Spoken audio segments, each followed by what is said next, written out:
Recording in progress.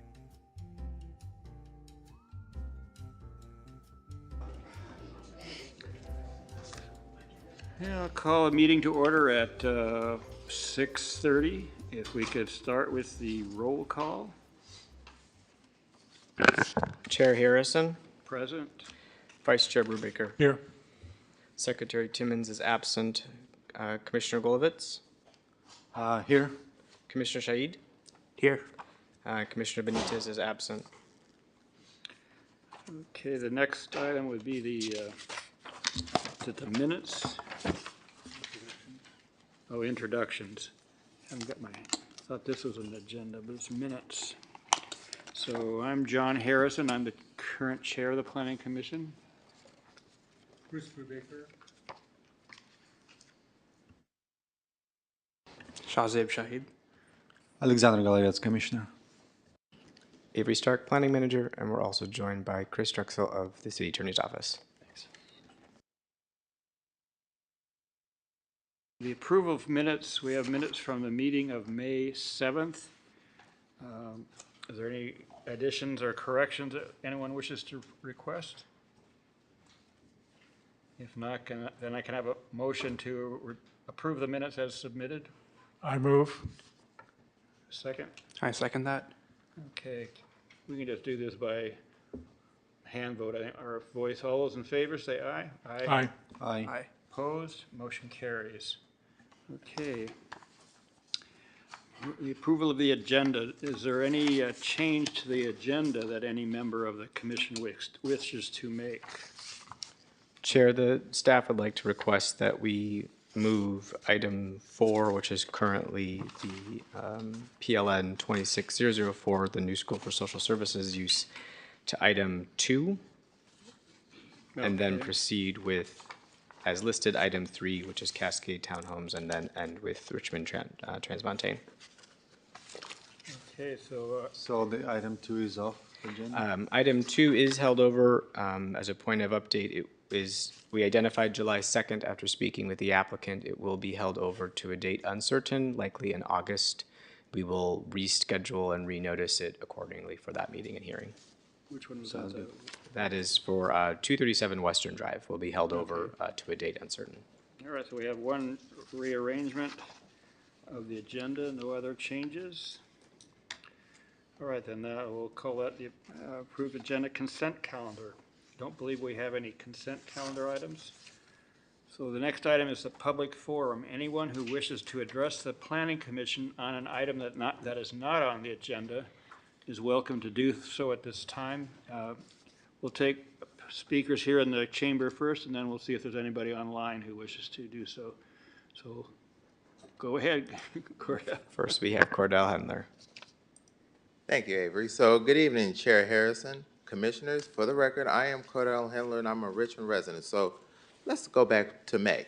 If you recall, last month when you had a couple of items regarding the UCSF Medical Clinic, Center, once again, I had spoken with the Hilltop District Council, and I don't think there was no objections to any of the projects. So I'm like, that's a good thing. So I'm gonna make this very clear. Anytime a project, before any projects come to whether design review board or this body, the applicant must talk to the neighborhood councils to get their input. So let me give you another example. If you recall back in November of last year when we had the applicant wanted to convert an office building into an emergency shelter, that stopped because the Pullman and Park Plaza, we came together and we came before you all to address these matters because, once again, we was never notified from the city. We were never notified. But the applicant said that he talked to the president of Pullman. That's incorrect.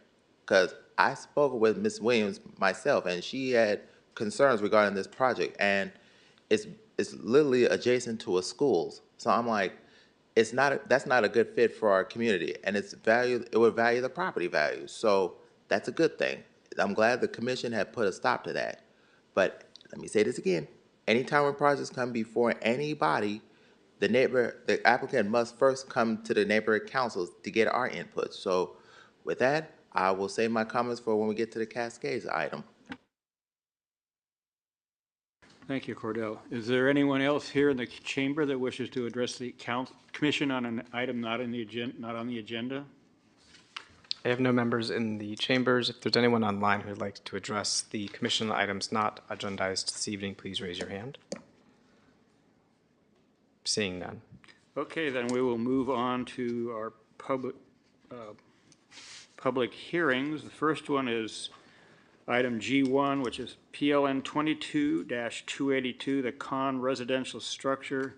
It's a public hearing to consider a major design review, variance, and exceptions to architectural standards to construct a 3-unit, 5,820 square foot multifamily building at 423 46th Street. And at this point, we'll have the presentation by staff.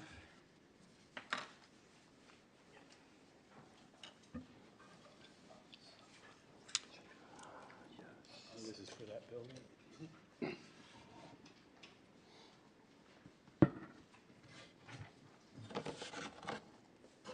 Okay, good evening, Chair Harrison, members of the Planning Commission. Richard Hirsch here for the Planning Department. It's my second appearance before this board, so good to see you again. Hope everyone is well, and thank you for the opportunity. The project before you is a 3-unit residential multifamily dwelling at 423 46th Street. Can you see the can you see the presentation on your screens? Not yet. Here it is. Oh, okay, great. And we'll just familiarize where the location is. This is the regional location. We're just east of I-80, south of Barrett Avenue. Rick, one moment. Could you just hit presentation mode so that it pops up on full screen? Oh, sure.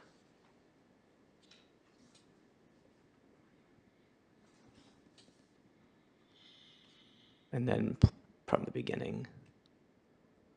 Yeah. There we go. Thank you. Is that better? Yeah. Okay. Yeah, this regional location east of I-80 and south of Barrett Avenue, west of San Pablo Avenue. And here you get an aerial photo showing the location on 46th, just wedged in there between the freeway and 46th, just north of where Nevin Avenue intersects 46th at a dead end there. And the parcel is about 7,400 square feet. It's in this area of the city is in the form-based code, subzone T5N55. And the site currently hosts a vacant 3,600 square foot commercial office building that had previously been the home of the Contra Costa Association of Realtors and the Board of Realtors. There's also a 58-foot tall pylon sign that currently hosts a telecom facility. And surrounding uses consist of largely single-family residential housing to the north and east, and Caltrans right-of-way to the west, and to the south is the Caltrans, like a cloverleaf exit to McDonald Avenue. As far as regulatory compliance and entitlements being requested, the project is categorically exempt from CEQA under CADEX exemption 15303 for new construction of small structures. It is in the form-based code area in the T5 neighborhood zone or transect and T5N55 subzone. The applicant is requesting a major design review, a variance, and a minor exception to architectural standards. The major design review is required due to it being greater than 1,200 square feet of new development. That triggers major design review as opposed to minor design review. The variance that's being requested is to allow parking on site within the 30-foot front yard parking setback area. And the minor exception is to exceed the 48-foot maximum building width as the building is being proposed at about 59 feet, 10 inches. This is an overview of the site plan. As I mentioned, it is a 3-unit multifamily building 3 stories, approximately 38 feet in height. The new building is 5,820 square feet. 5 on-site tuck-under parking spaces are being proposed at ground level. There's some open space being proposed as possible. It's a very congested, condensed site. So open space was a challenge, but there is some open space at the rear of the building, new curb gutter sidewalk, and related utilities being proposed. And I've got some elevations. This is the front elevation as viewed from 46th.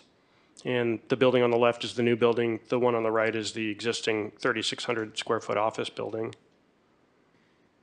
And this is the north elevation of the new building. And the south elevation of the new building. And this is the rear, viewing the property basically from I-80 with the new building on the right, the existing older building on the left. And I've got a few nice oblique sort of color renderings. This is a shot from 46th, viewing from northeast to southwest, essentially.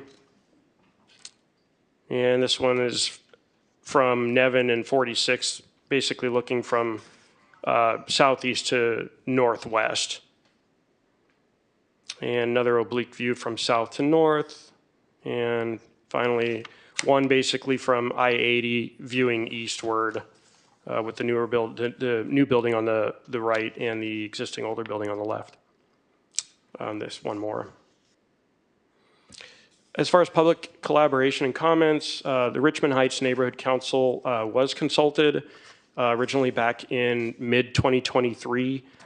They did schedule a meeting in October 2023, and the applicant obtained 9 letters of support from the participants in that meeting. Planning Commission that we're having here tonight, public notice was completed in compliance with the municipal code, and no public comment letters were received. As far as the overall decision-making process, the Design Review Board recommended approval of this project on February 11th. And tonight, this commission is holding the public hearing. Presumably, you would make a decision on all of the requested entitlements, the major design review variance and exception to the architectural standards. And the decision tonight is appealable to council within 10 calendar days. And staff does support this project.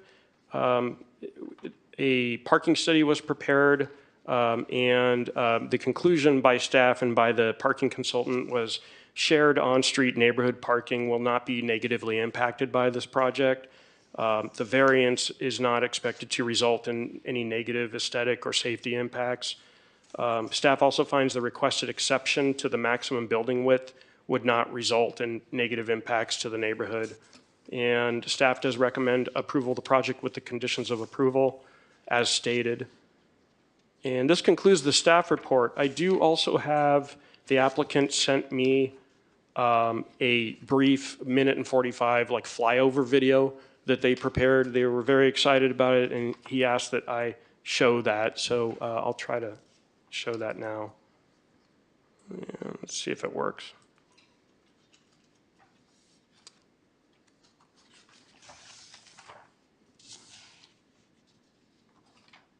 And let's see. Are you able to see a video on your screens? No, not yet. Still a presentation.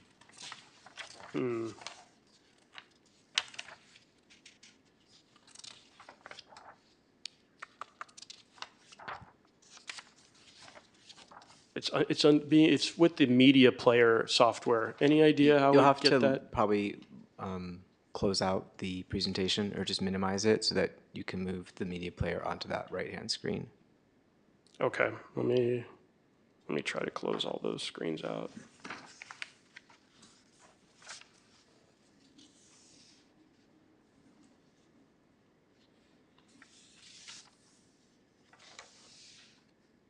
Ah, can you see it now? Yes. Oh, great.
And I believe that concludes his short video. Yeah, kind of neat. He worked on that.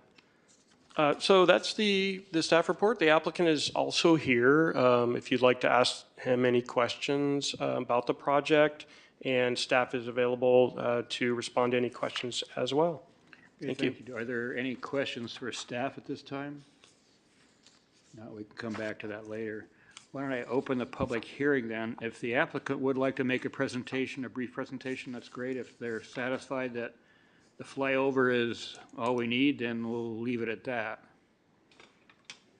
And certainly if we have any questions for the applicant, the applicant can come up when those are presented Yeah, Chair absolutely. Harrison, I have several questions for the applicant or for staff. for both staff All and right, applicant. well, let's go for it. Okay. Thank you. I have a fairly lengthy list, so I'll ask them one at a time and see if an answer, and if you can't answer, it's fine, we can discuss it later. One is, the existing building is a commercial building. I assume the use will remain commercial, but I just wanted to verify that in the future that building will be used as a commercial use. There's no proposal to change the use of the existing building. And it's not actually part of the scope of work of the project. But it is on the property, right? Same property? Yeah. For sure, yeah, it's all one property. Yeah.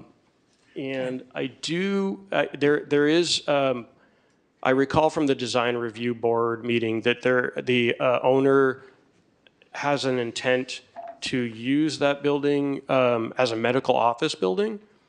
But I don't have any further information on its future potential use other than that. Okay. In the site plan, there is a small strip, the buildings are close to the sidewalk, but the existing building has a small strip of landscape between the sidewalk and the building where there's not an entry. This building, the new building, is in the same relationship to the sidewalk. There could be a strip of landscape there, but there isn't shown on the plans.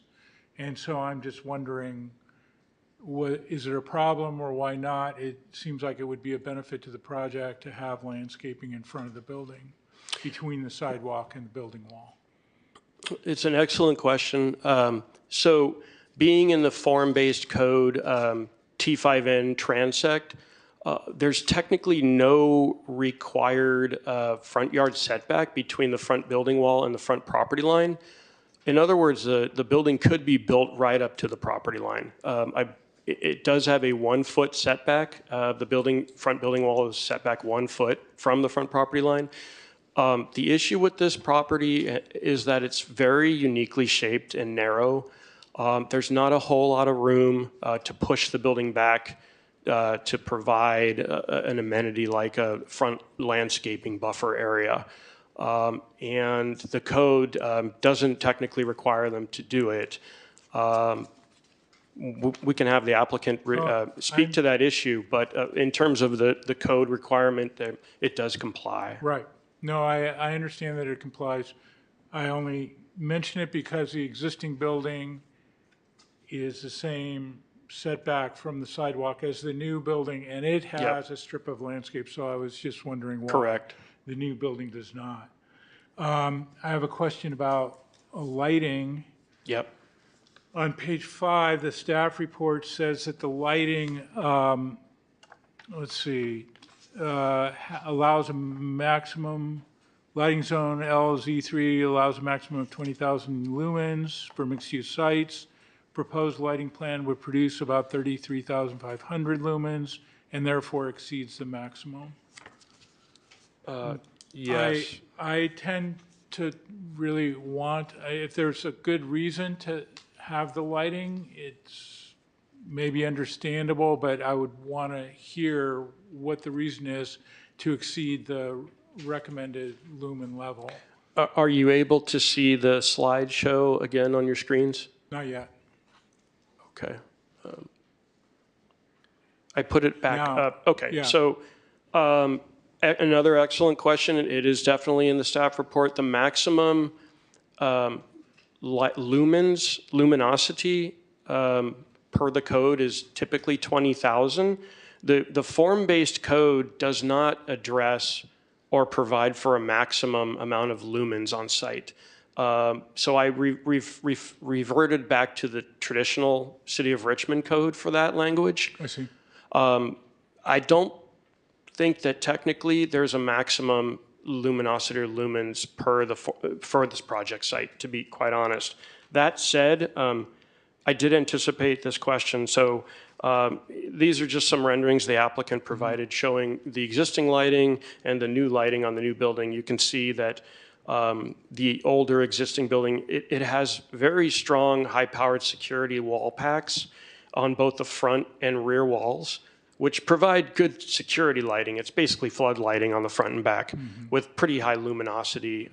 And then the new building has a series of, I think, about 20 wall sconces that are much more a warmer sort of amber Kelvin, 3000 Kelvin lamp. And it's a much warmer light. Altogether, the luminosity is, let's see if we can figure it out. This is the site lighting plan was provided, and it looks like 33,500 total, which would exceed the maximum by about 13,000. But from staff's perspective, the lighting is an important feature for safety and security in the neighborhood, and it is adjacent, just immediately adjacent to I-80, which has very, very high luminosity, very high LED lighting. So there's already ambient lighting glare within the neighborhood. That said, we could ask them to change the wall packs on the existing building to a lower power to come down under the 20,000. I don't believe staff would recommend that. Okay. It seems like there's a lot of exterior light fixtures, and I'm always a advocate of less lighting or as little lighting as is safe and practical, the better. So that would be my take on lighting. Moving on to other questions. Thank you for the image, though. That's great to see the rendering. Thank you. Public art, there's public art required as part of this project. Is there any thought about what that public art would be? So they have three options per the code. They can either pay 1% of the valuation of the project at the time of submittal of building permit, however it's assessed, or they could provide an on-site art installation, or they could provide an on-site room or space to have public art. The applicant has elected to pay the 1% in lieu fee instead of having an art installation or facility or room on site to actually pay that 1%.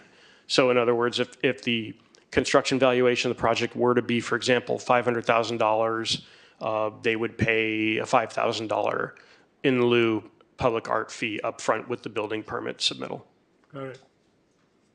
Seems like the opportunity for public art would be the top of the sign, which is incredibly visible, and it would be lots of fun, just saying.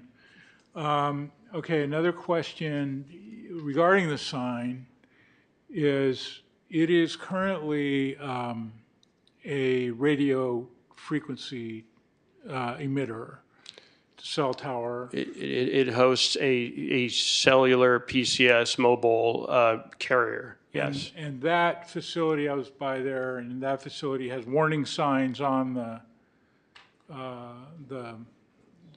chain link fence around it saying that potentially hazardous,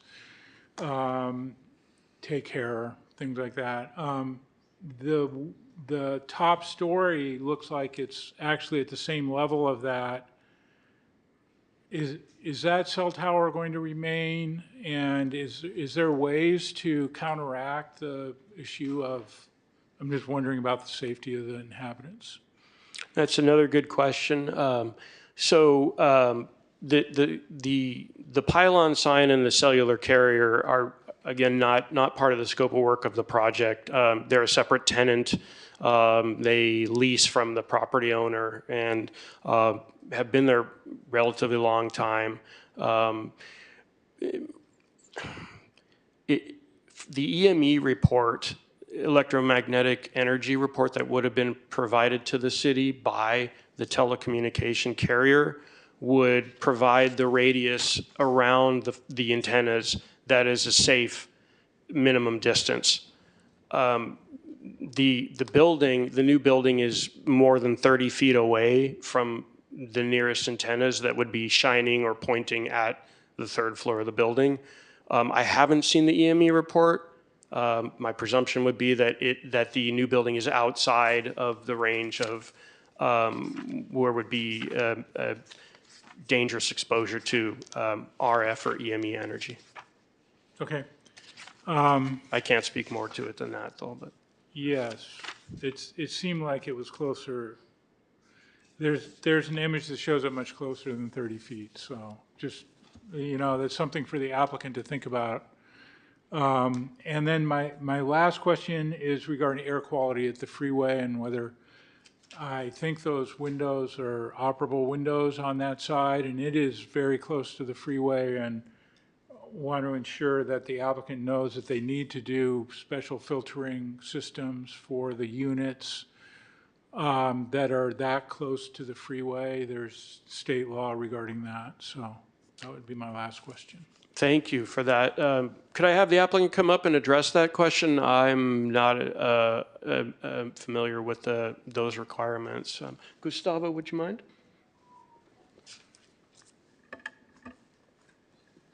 You can use this one. Thank you.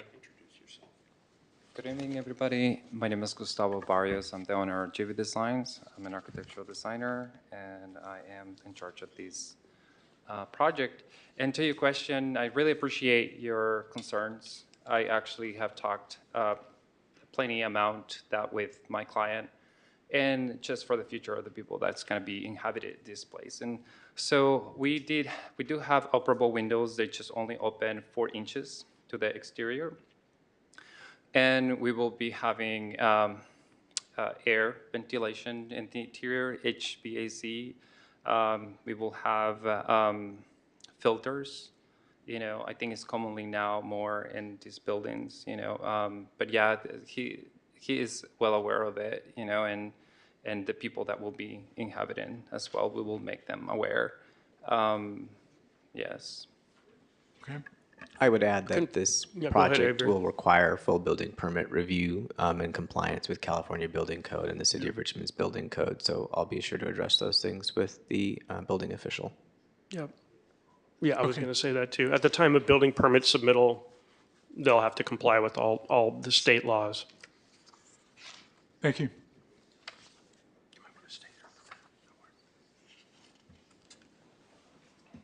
Does anybody else have any questions for the staff or the applicant? Yeah, I have a question about parking. So parking is one of the issues for the variance, correct?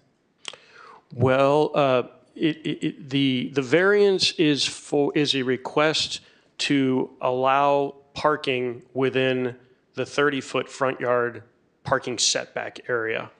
I have a slide for that as well, and you probably saw in your packet the exhibit. I'm looking at the schematic, yeah, and it looks like all of the cars are gonna have to back out from the garage onto the street. I'm wondering if there's any safety concerns or any safety precautions, because there's probably gonna be visibility restrictions when the cars are backing out so close to the street. Per our RMC, all vehicles are required to drive out nose first, so they would be required to reverse into those parking stalls under our RMC code. That would be applicable to all homes within the city of Richmond. Technically, backing out of your driveway is not permitted. And I read the diagram as being that the cars would be, because there's two There's doors, two so cars potential would be motions, able to yeah. maneuver, but maybe I'm wrong. I'm looking at There are 2 roll-up garage doors. Some of the movements out and into the spaces are tricky. There is an exhibit in the drawing set that you probably saw that shows how the movements would work as far as 2 3-point turns.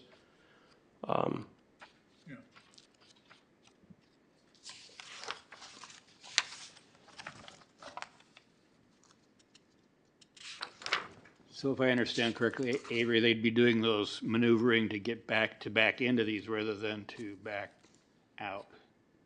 So Yes, effectively. And again, as Rick's pointing out, the request for the variance is to allow for the parking to be within that front 30-foot yard setback, where in accordance with the form-based code, we would not allow that. But I'll let Rick speak more to the staff's reasoning and explanation to why the variance findings are being met for that request.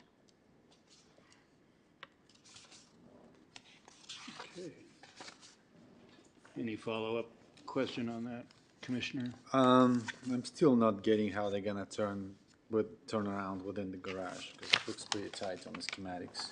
But if it's been addressed and they're gonna drive out, head out, then it's fine. There's no doubt that it's tricky. It's a tricky maneuver to get out of the middle space. I see the one that you're probably referencing at the wall there, that third space. That'll be tricky, but doable according to the parking movement exhibit. Okay. Small cars. Okay, any other questions of the staff or applicant at this time? Okay, is there anyone signed up to speak in opposition to the project? I mean, I think we have to have an opportunity if there is someone signed up to speak in opposition. We have one person with their hand up, so why don't we go ahead and have that person speak? I don't have, you'll have to fill out a speaker card, please, and then place it in the bin. Yep, it's going to be right over there on your left-hand side. The gentleman look there is going to help you. Thank you.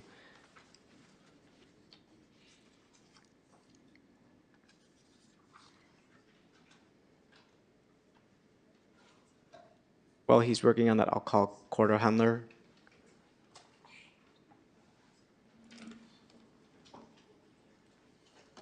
So, good evening, Chair Harrison, Commissioners. For the record, I am Cordell Handler, and I am member of the Park Plaza Neighborhood Council. So, thank you, Rick, and nice to see you again, Gustavo. So, looking at this presentation, I was amazed. I was like, especially the visual, I was like, this is very remarkable. So I'm like, if East Richmond Heights was in support of it, so that's number 10 for me. So I'm like, so I'm asking you, Chair Harrison, someone to make a motion, seconds it, to approve the project as presented by staff, and that's all I have to say. Thank you.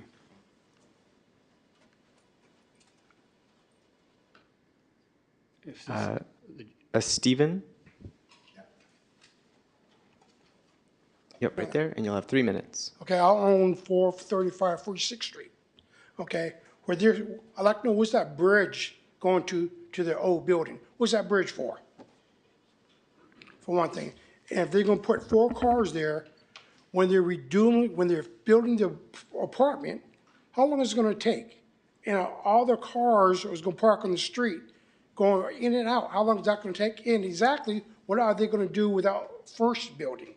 They're saying medical, is that what that bridge is for? So that's gonna bring more traffic into the neighborhood.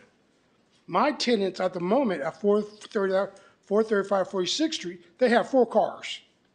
So that takes a lot of parking away when they build the apartment and wherever they're gonna use that main building for, the building that's there now. So maybe you guys can let me know what they're building. And the people who signed he said the 9 people. Who's the 9 people that give it the okay, just says okay? Do you guys have the 9? Do you have them people's names? I'll check with staff on that. Right, because if it were for one of mine, when I signed it, he said it was because of the fence. So I was misled for me signing. If I'm on there, he said it was for the fence, not to have something built there. So you might want to talk to other people who signed it and see exactly what they was told about signing it. Thank you. Yeah. I know that from what I understand from the staff report, the bridge is to provide access from the new residential units to the top of that building as open space for those residents of those three new residential units. So that's going to be essentially be their patio for the people that are going to be in the new buildings. As far as parking for the, in the neighborhood, I don't know that it has been addressed relative to on-street parking during construction. I don't know if that's something that we deal with or not. And I also don't know if at this point we can really talk about parking for the future use of that existing building, because there really won't, it will no longer have a parking lot if this project gets approved. So how is the applicant thinking they're going to park that medical building?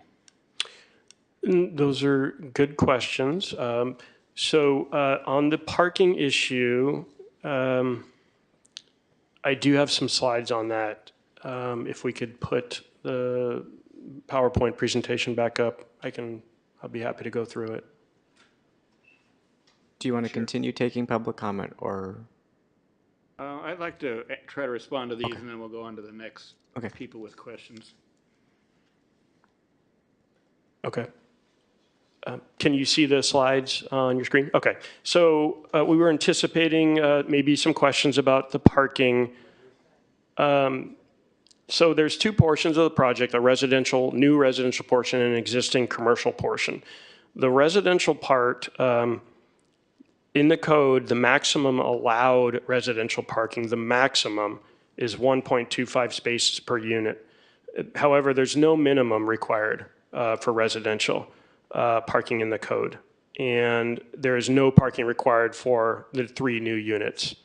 On the commercial part, the existing building, there's no parking requirement noted in the code for commercial office, but within form-based code, T5N transect subsection H, footnote 9, I know that's very detailed, but basically that section of the subzone that this project is located within points you to the municipal code section 1504-607 for uses that are not listed. Basically, the idea is trying to figure out what parking is required for the commercial office building. Office uses are calculated at a maximum of 2 spaces for every 1,000 square feet. And the minimum parking requirement is actually 33% less than that formula. I know that all sounds like a pretty complex formula, but this is what is stated in the code. So the existing office building is about 3,600 square feet. The formula would be 3,600 square feet divided by the 1,000 times 2 times 0.67, and it yields 5 total parking spaces. And the project is providing 5 spaces on site for the commercial. All of that said, there really is no parking required for this project at all. Assembly Bill 2097 provides for an exemption for these kinds of projects. And the concept behind AB 2097 is to reduce housing costs, promote transit-oriented development, and lower carbon emissions. And essentially it states, public agencies shall not impose or enforce any minimum parking on eligible residential, commercial, or other projects located within half a mile of public transit. And it's important to note that in AB 2097, both planned and existing transit stops can be used for that calculation. So bus stops that are noted as planned on the regional transportation plan map within half a mile can be used. So I went and found the regional transportation corridor high quality database and found that the project site is about a quarter mile away from a planned major stop on San Pablo that isn't there yet, but is planned to be there. And so therefore, because the project site is within a half a mile of this planned future major transit stop, it technically does not have to have any on-site parking whatsoever, but they're providing 5 spaces. So essentially, no parking required. And on top of that, there was a parking study provided for this project by Fair and Peers. Fair and Peers collected data in the neighborhood in December, and they discovered that at peak weekday times at 2 p.m. on a typical weekday, that there's approximately 46 open parking spaces on the street within a couple blocks of the site. And at a typical day at 9 p.m., there's about 41 open spaces. So therefore, there's plenty of parking on the street that is not restricted by permit requirements that could be used for any sort of overflow or additional parking needs. And because there's so many spaces available within 2 blocks, the Fair and Peer studies concludes that there's no adverse impacts to the availability of parking in the area. So basically, long story short, the conclusion is that the project does not technically need to provide any parking, but they've provided 5 parking spaces. And those 5 spaces are the ones beneath the new residential building? Correct. So they're not available to the medical building? Right, and the office building does not technically need to provide any on-site parking spaces. And that's because of the state law you mentioned? The AB 2097. So between the form-based code and that state law, the city cannot require additional parking beyond these 5 that the applicant actually doesn't have to provide in the first place. That is true. The city prefers, the city would like to encourage multimodal forms of transportation and not see parking as a primary goal. So yeah, but 5 spaces are provided on site. Okay, thank you for the clarifications on all that. You had your moment to speak, so. Not really, not the way this process works, sorry. But go ahead, come on back.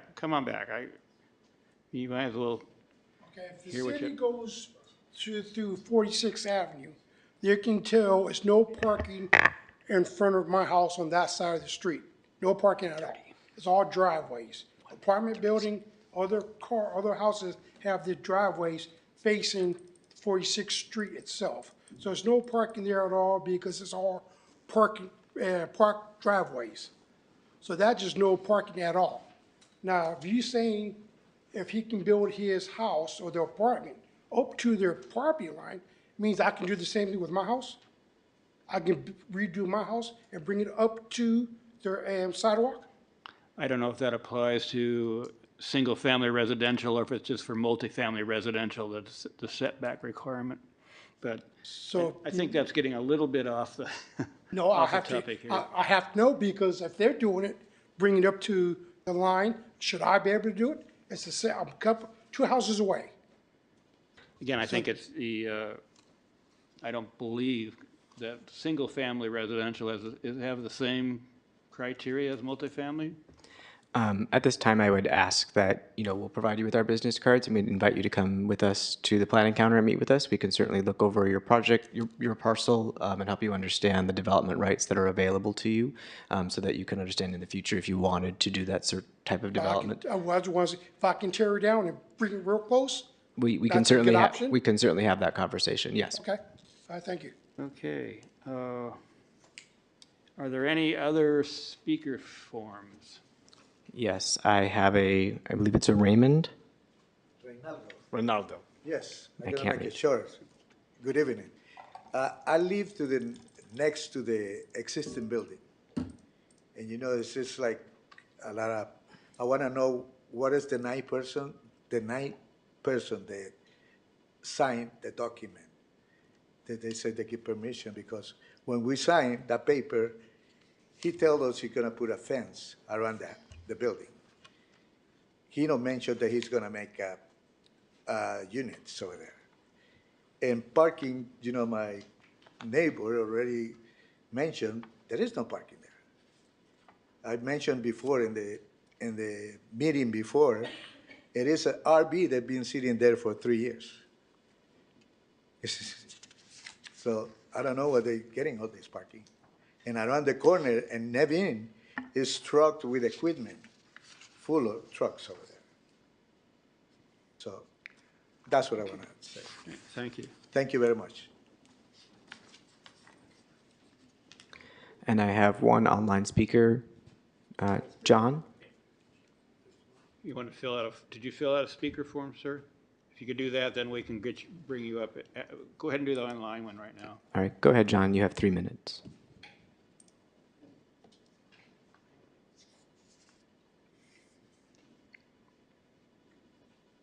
John, do you wish to speak on this item?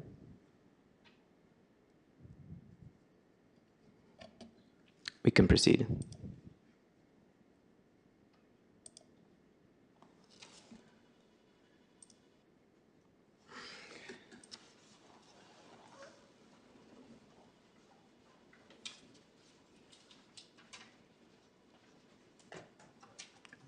Gentlemen, just one point of clarification on the trailer that the previous speaker spoke about. It does not belong to this project property owner.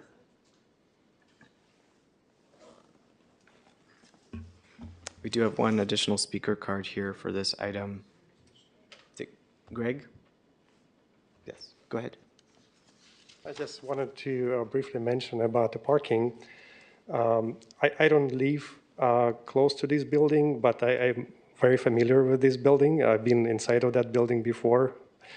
I live in a totally different part of Richmond, but I live next to a medical facility which was erected next to my house.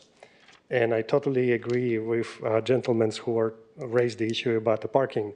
Unfortunately, that medical building was erected without sufficient parking, and now all residents suffer from visitors of this medical facility. It's basically been any empty space on the street was overtaken, and local residents cannot find parking anymore. So this building can be erected under condition if there's sufficient parking provided on site. That's what I wanted to mention. The parking is a real issue here. Thank you.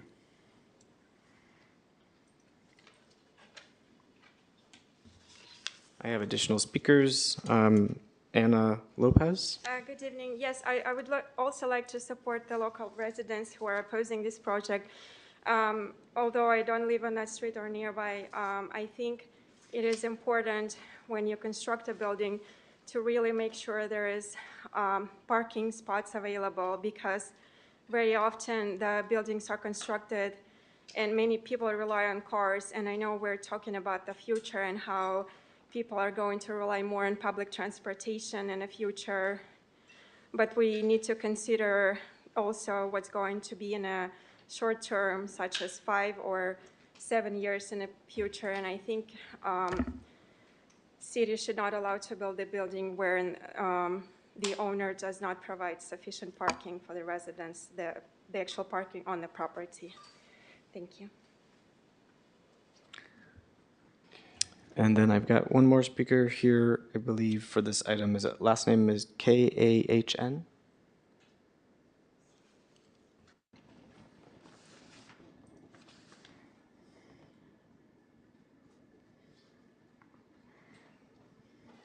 Good evening, members, and I'm here to put some light on parking issue. I want to make all my neighbors and whosoever came to oppose here to make them aware. We are not running a medical business. It's not a medical building. It will be a medical transcription. Only 2 employees.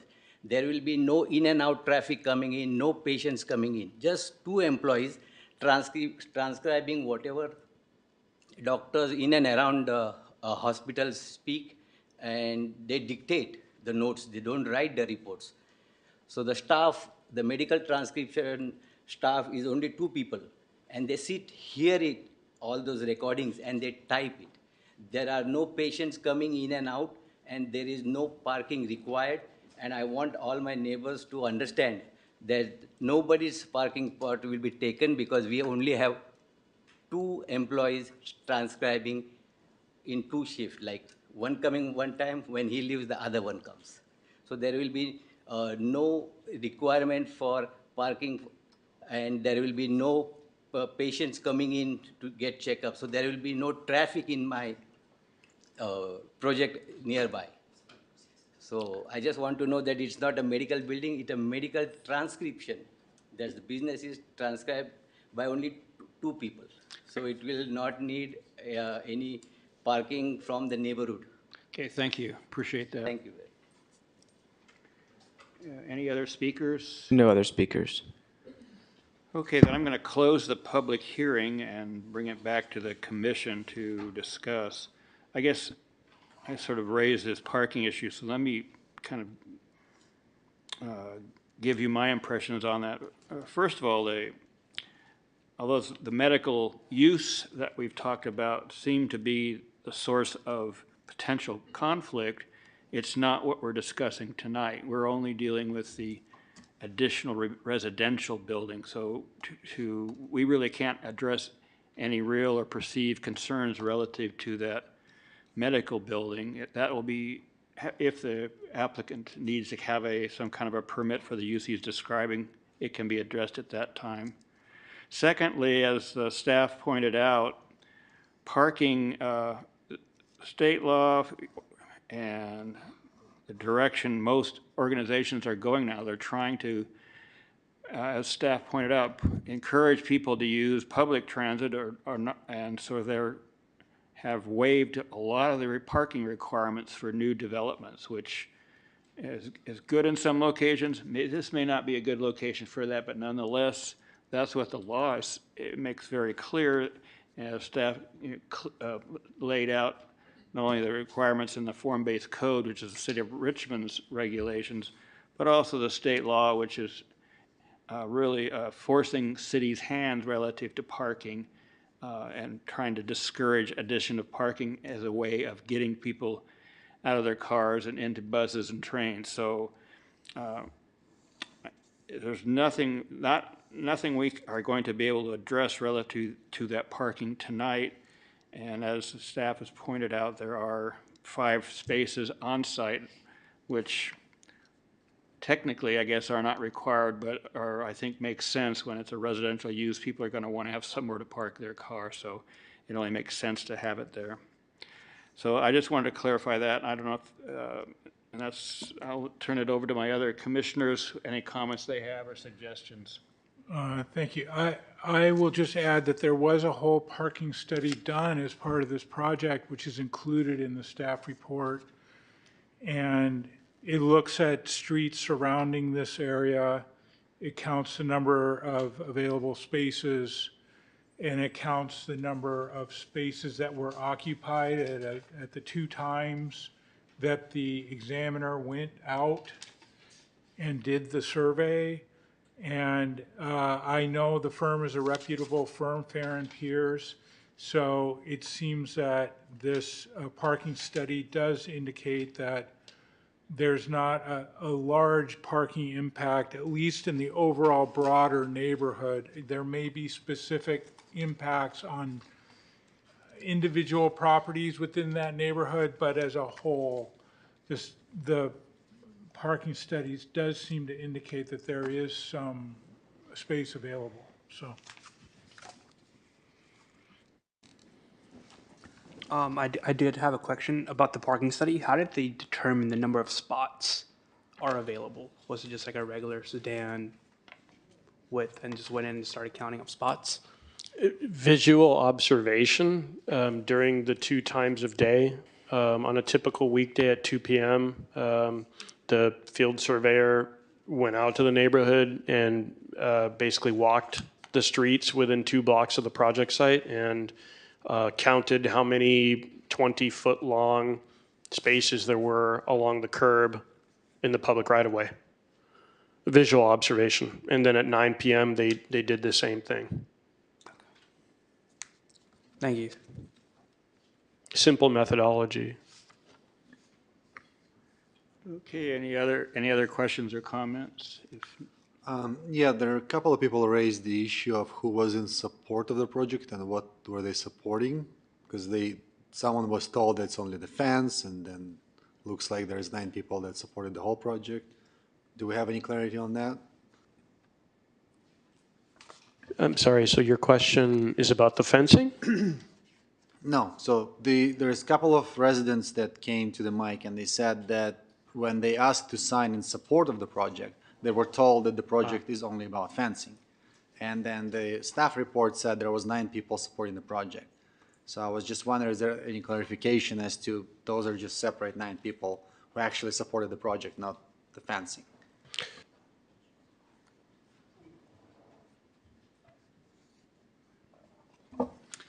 Alrighty, so I did attended the meeting with the Richmond Heights Neighborhood Council, and I spoke lengthy about the project. Also, we were creating a fencing, which is built already, and we requested a permit because there was a lot of homeless and a lot of vandalism happening in that area.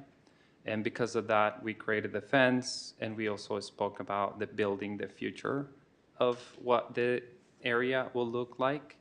I do have a letter that I have everyone that signed that were basically an approve. If there is anything else that you'd like me to provide, I'm happy to, or go back to the Richmond Heights Neighborhood Council. So the letter that you have, that the people signed, it says the residential building, not just the fence, correct? It does not say that. It does, it states in here that it's being, the fencing is being approved.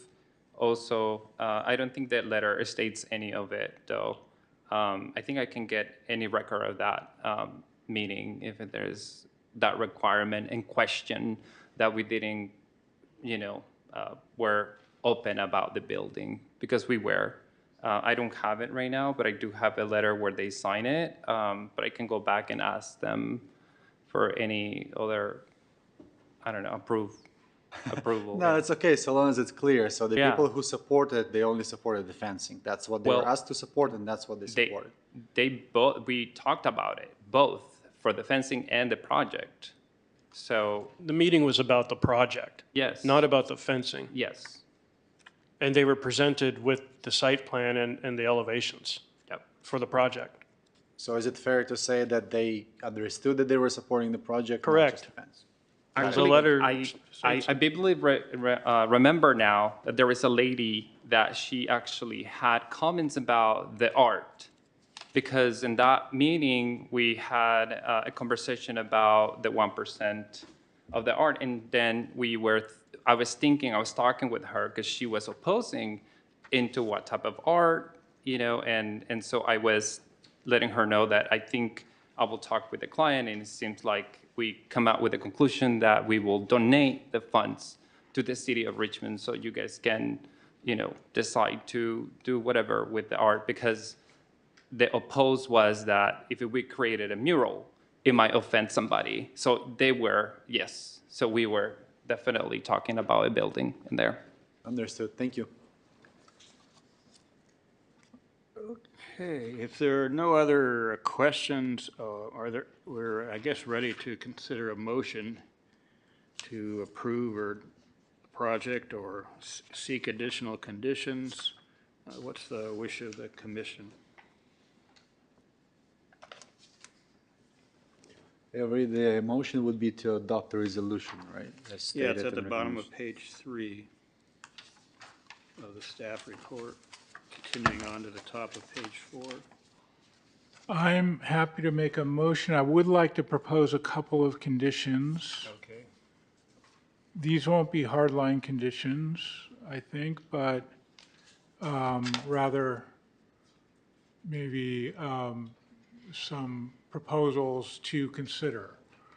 So, and one of the conditions would be to consider adding landscape to the front of the project that matches the existing building's landscape in front of that building along the sidewalk,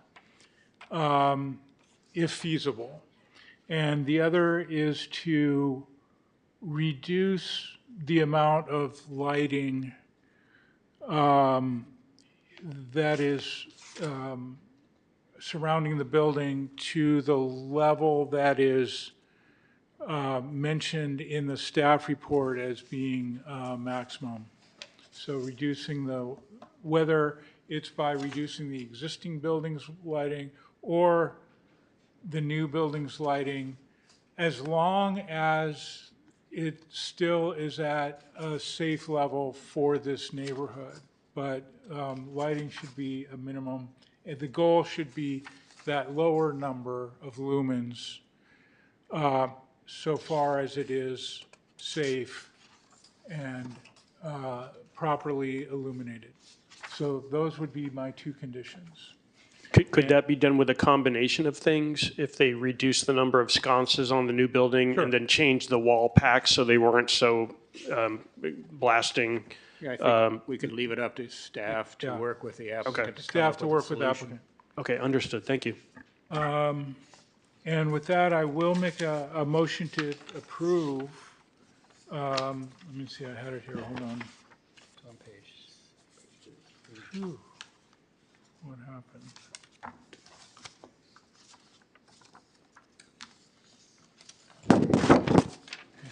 Starts there.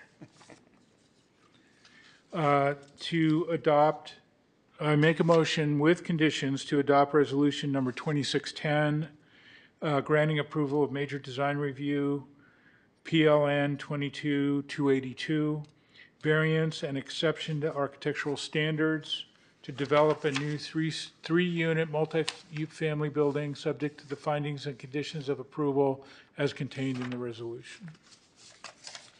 Is there a second? I second that. Okay, do you want a roll call vote, Avery, or I will. Chair Harrison, yes? Vice Chair Burbaker, Yes. Secretary Timmons is absent, Commissioner Golovitz, Aye. and Commissioner Shaid, Yes. and Commissioner Benitez is absent. Item is approved. Okay. That was interesting. Thank you for your presentations. And if I may just say that it's a very creative idea to provide a bridge to the top of the existing building to provide open space for residents. I haven't seen that before, and it's quite creative. Thank you. Next, we have Savannah Lynn, who will be presenting on PLN 26004, New Social Services Use. Savannah is a consultant with the City of Richmond through CSG. Okay, we're on to this item 2, the relocated item 2. And again, item 2, as we approve the agenda with changes, really item 4. As Yes. we true with the changes. You got that language down, I don't. Okay.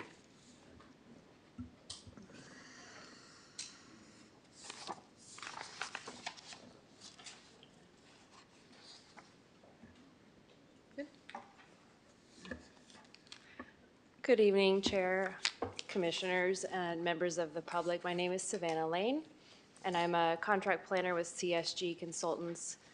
I've been working with the City of Richmond for about 8 months now, and this is my first time presenting before the Richmond Planning Commission, so I thank you for the opportunity, and it's lovely to meet you all. Tonight, I'll be presenting planning application PLN 26-0004, a conditional use permit request for SOS Richmond and the Warm Hands Wellness Center at 32 Harbor Way. The subject site is located at 32 Harbor Way, south of Chancellor Avenue and north of Interstate 580. The surrounding area includes a mix of commercial, institutional, nonprofit, social service, health-related, and residential uses, including a senior housing facility and single-family homes, gymnasium, a high school, religious assembly uses, and automobile-related repair facilities.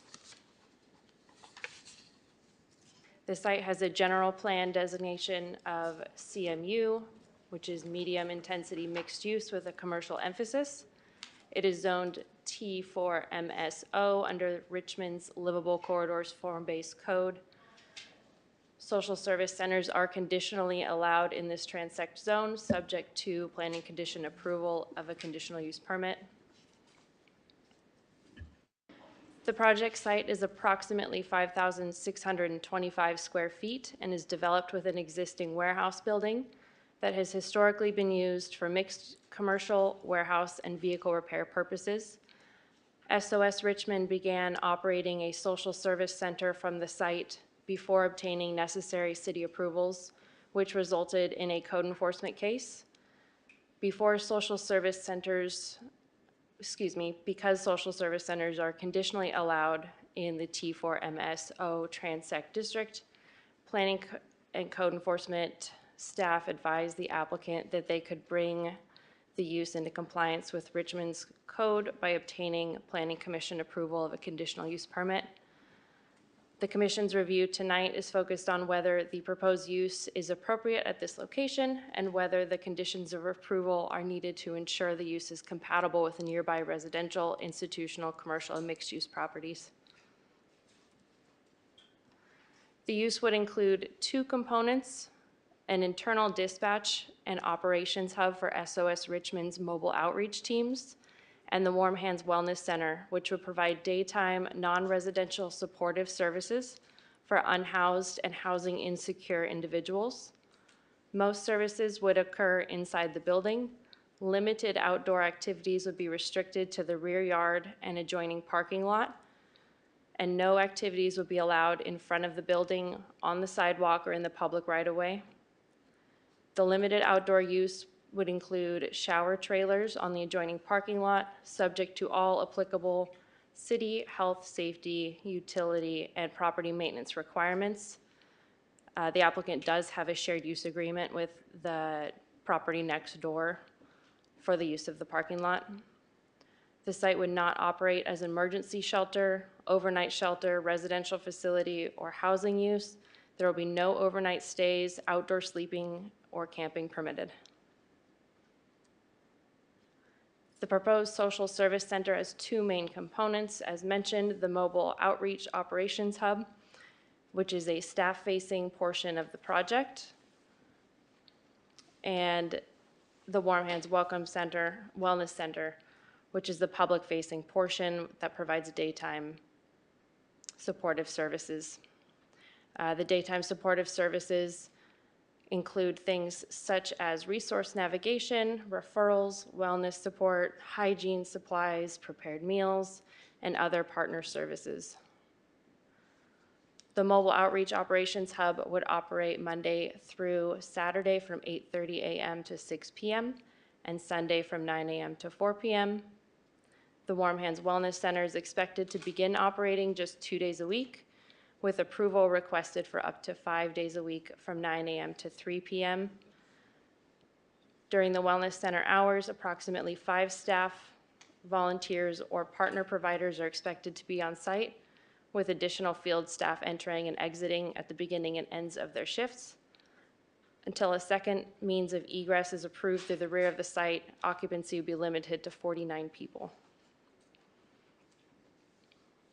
Inside the building, the Wellness Center will provide low-barrier supportive services, including case management, resource navigation, referrals, clothing, hygiene, prepared meals, computer access, recovery meetings, therapeutic groups, and partner-provided wellness services such as haircuts.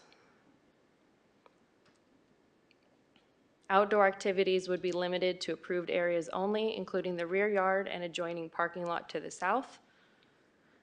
The use of the adjoining parking lot for shower trailers and shared parking, service deployment, and vehicle and equipment staging, as mentioned, is subject to the existing shared use agreement with the neighboring property owner. A copy of that agreement has been provided to staff. No outdoor activities would be allowed in front of the building, as mentioned. The shower trailers would also be subject to all applicable city health and safety requirements as mentioned previously. The surrounding area includes a mix of residential, institutional, commercial, and automobile-oriented, nonprofit, social service, and health-related uses. Given that context, staff's compatibility analysis focused on the day-to-day operation of the use, particularly activity visible from or adjacent to the public right-of-way. The recommended conditions are intended to limit neighborhood impacts by regulating the hours, occupancy, outdoor activities, parking, vehicle staging, queuing, loitering, trash, site management, and security. Public-facing services would occur primarily inside the building. Outdoor activities, as mentioned, are limited to the approved areas only.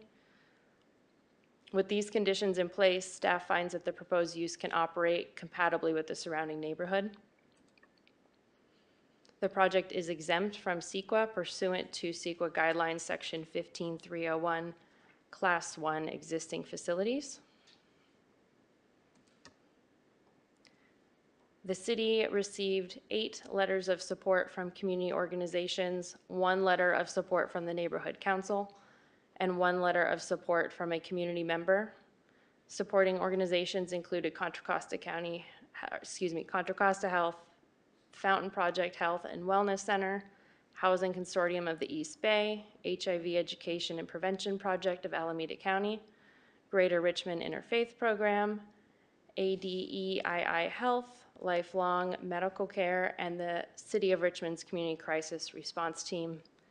The city also received 1 formal complaint regarding the operation of the use. The complaint ended up being unfounded as the complainant was under the impression that the zoning was different than what it was and that the CUP was not allowed. To approve the conditional use permit, the Planning Commission must make the 5 findings required by Richmond's Municipal Code Section 1504-806-040 as detailed in the staff report and resolution. Staff recommends that the Planning Commission make all 5 findings subject to the recommended conditions of approval.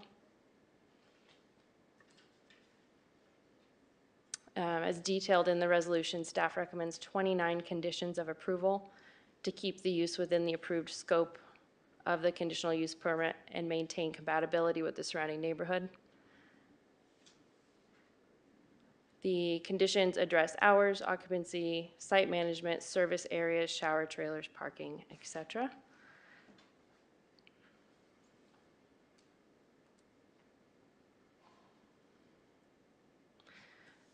In conclusion, staff recommends that the Planning Commission adopt resolution number 26-12, approving planning application PLN 26-0004 for a conditional use permit to allow Social Service Center at 32 Harbor Way, subject to the recommended conditions of approval.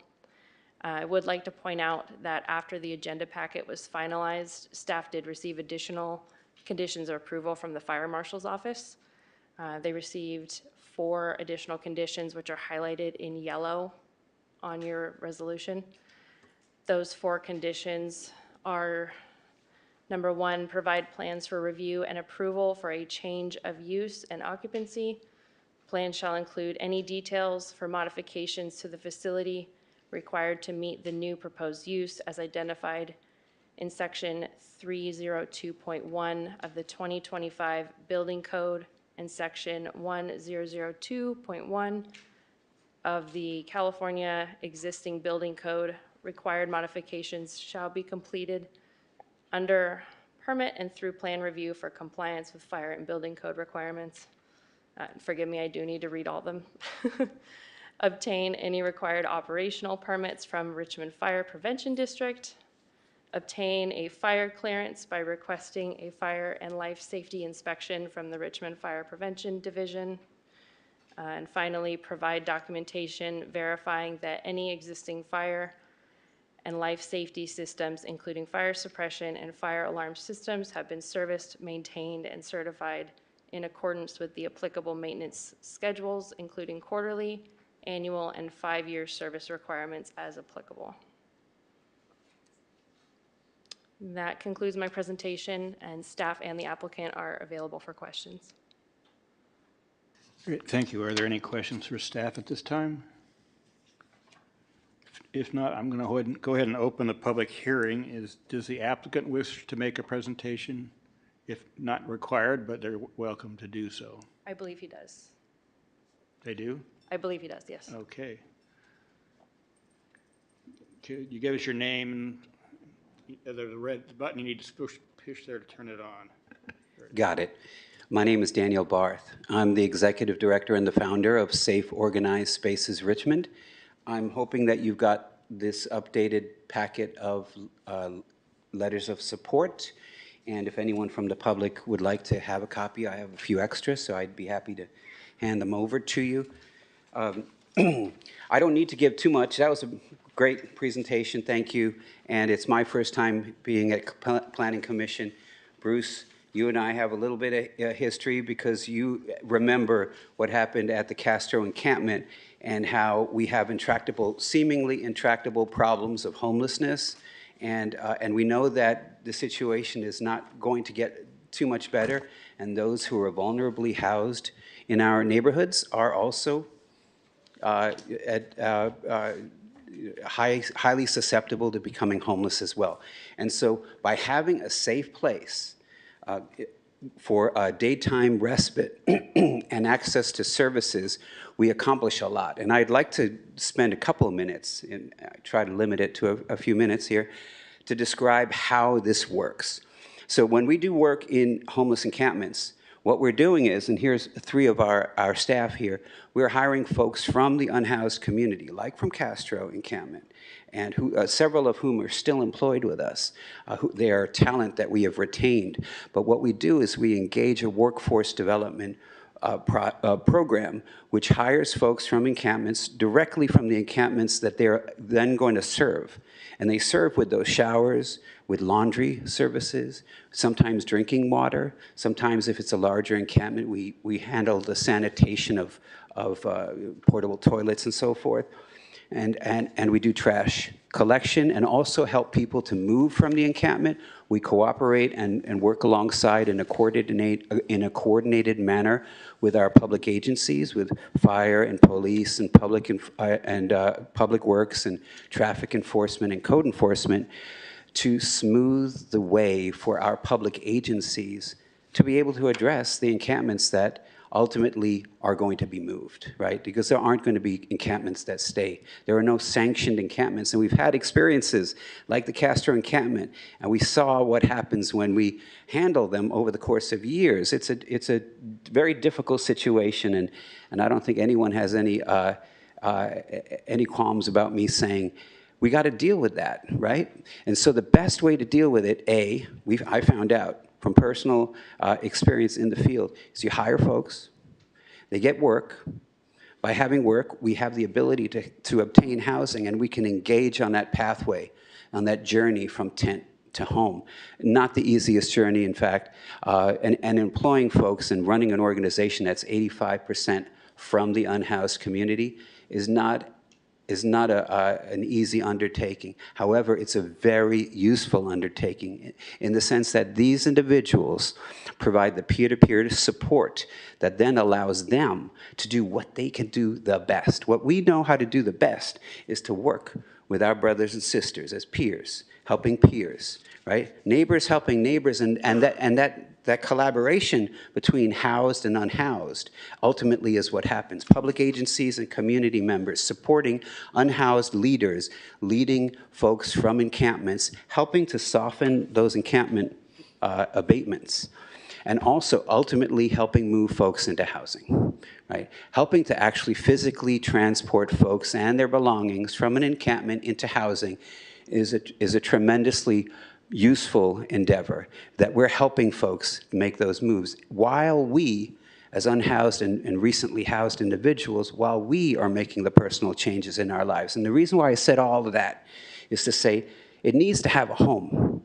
We used to be underneath the 580 freeway on South 2nd Street on Caltrans land, underneath the freeway. And so when you saw one of those photos and you saw tents inside a building, you'd never see tents inside a building, but we got tents. Why? Because we started underneath a freeway, and all we had were tents, and that's how we operated a wellness center on South 2nd Street until Caltrans didn't allow that and anything else to go underneath those freeways from henceforth.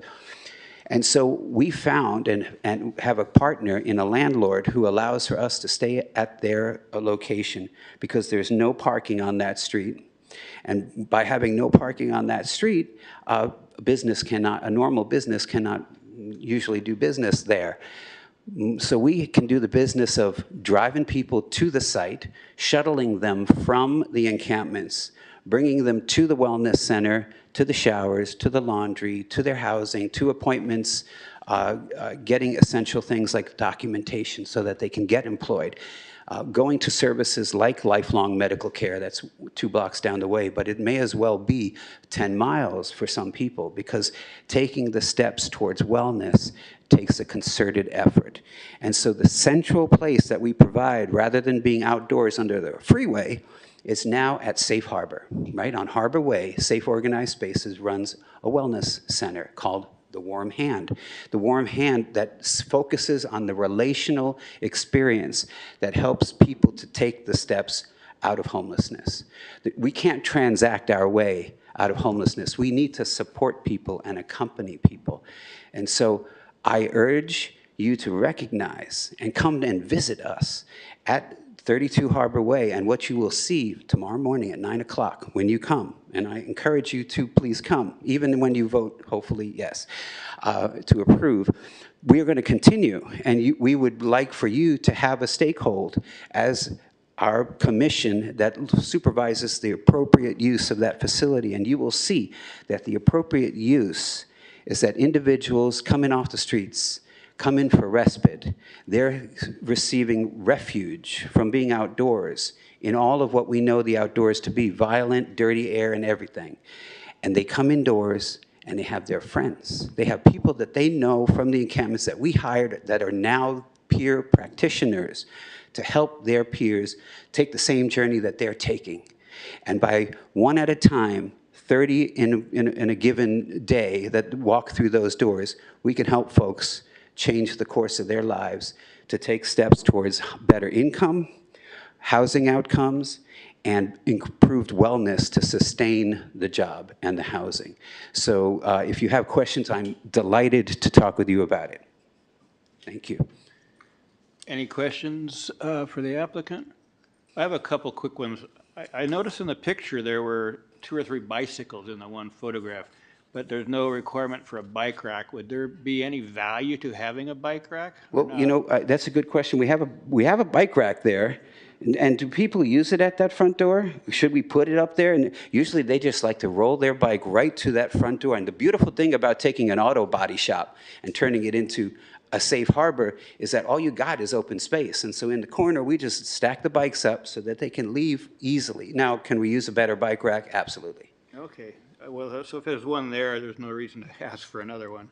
The other question I had, I'm not too, do these, the portable showers, are they permanently on there? Or they bring them in once or twice a week? How do you do that? Well, the term mobile showers means that they are mobile. It's on a trailer, and it can be towed by a vehicle, a truck, or a van, and we take them to different parts 6 days a week. Well, yeah, 6 days a week they go someplace, to different parts of the city, and increasingly they'll go outside of the city and will be in West County, across West County, and hopefully across Contra Costa County in some fashion in the future in partnership with other organizations.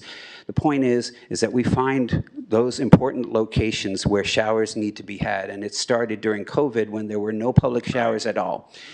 And since 2020, we've been providing those showers. And we have one shower trailer that provides 3 showers at any one time. And we have a second one coming, and we will have it by the end of this month because the other one is going to be put to pasture and mostly be used in the parking lot next door. Great, thank you. Anyone else have questions for the applicant? Okay, thank you very much for your time. That's too easy. No, you must have more questions. Well, we'll give you a chance, just a minute. No, it's still a public hearing, so we're going to call additional speakers. So if you put a form in, you'll get called. If I have a question for Mr. Barth, can I address Well, my you, question? no, you need to address the commission, and then if we can choose whether or not to direct a question to him. It's, Okay. so it's our meeting, not his meeting, so to speak. Yes. Did you want to speak to the commission? If Yes, I do have 3 minutes. I signed up to speak. I have comments. I will call names in order that I've received them, if you'd like to proceed with that portion of the meeting. The first speaker is Greg.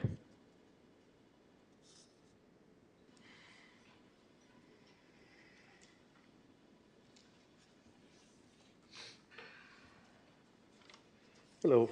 I'm voicing against this project because my residency been affected by this project. In just the past 3 months, I filed 3 police reports. I've been physically injured by visitors of this center. I witnessed these people taking clean clothes from this center, dropping dirty clothes in front of my property. They urinating, dropping trash across my fence. And when I tell them to stop doing this, they're getting aggressive with me. They attack me, assault and battery. So when I moved to this neighborhood, I purchased the house. I moved out from a city and neighborhood which provided exactly the same services. So when I chose this neighborhood, it had different zoning, and it seemed to be a safe residential neighborhood. And I lived there for more than 15 years. So now the zoning is changing. I'm against this zoning change and approval of these facilities because now I end up being in exactly the same situation as before. So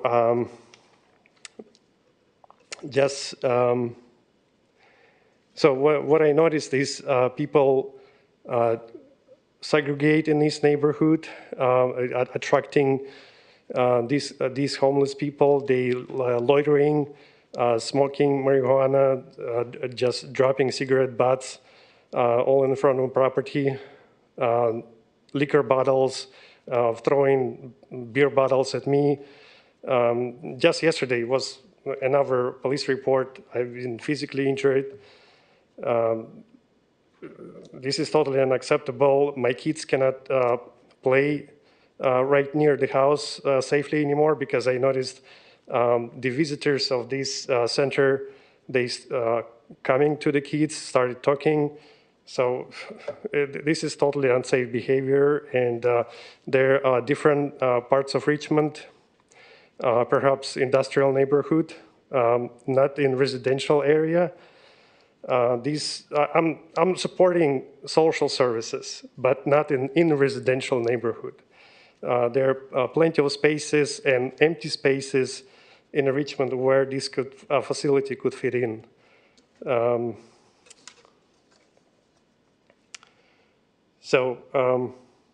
Again, I'm totally against this project. Thank you. Thank you.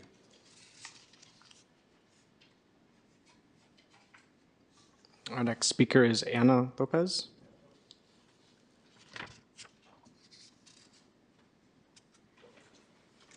Good evening. I'm speaking in opposition to locating this facility in a residential neighborhood because I have already experienced serious problems associated with this activity in the area. This facility was operating for months without permit prior to this application. After the unhoused individuals are brought to this facility, they are not provided actual housing. Instead, they are provided some services. After they receive the services, they remain on that block, outside the building, and on sidewalks around the block.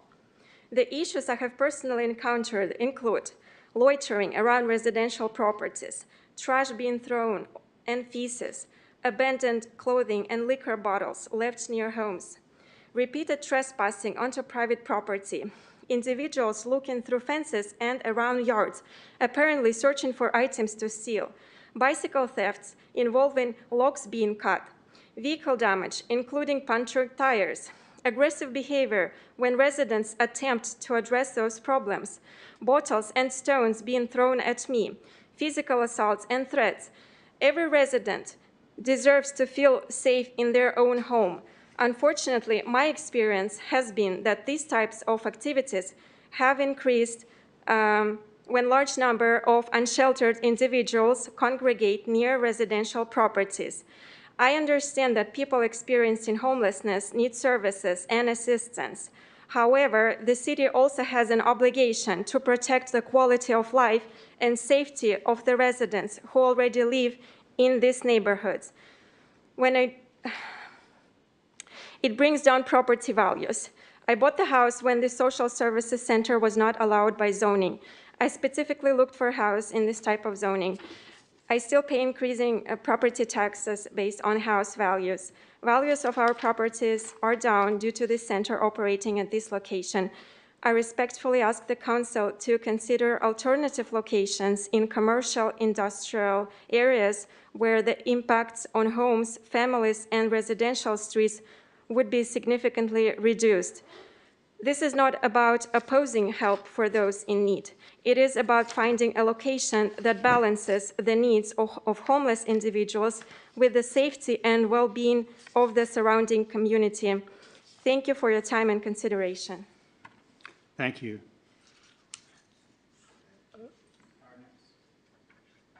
Our next speaker is Ebony Blake.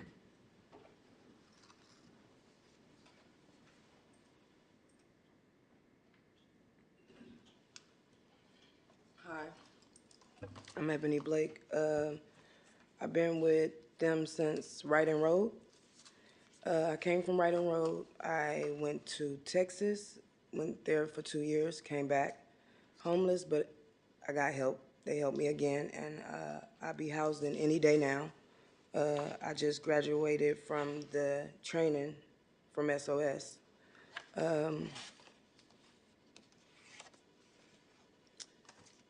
All I can say is they done helped me, and I done got far. So, whatever y'all can do.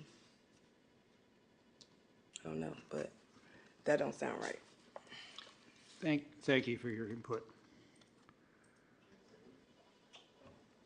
Our next speaker is Randy Scott.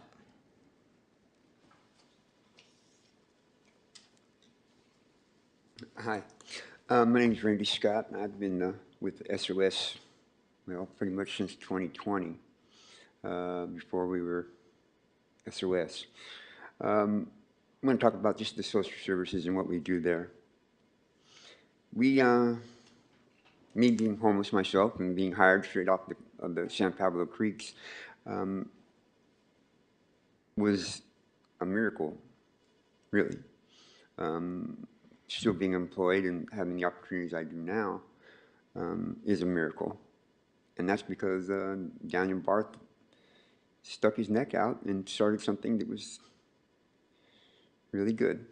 And it continues today. It's in its current version, it's very professional, it's very updated, it's modern, it's streamlined. We have computer labs, and we have our collaboration with people that used to not like us at all is through the roof. I mean, we have CORE in there. We have the ROC. We have fire department coming down. I mean, we have people coming in and doing services there themselves. You know, come in. We've all been trained in CPR. We've been trained in first aid. We have been trained in Narcan and no harm reduction training. There's not a day that goes by that we don't have some kind of training or something in there that goes on.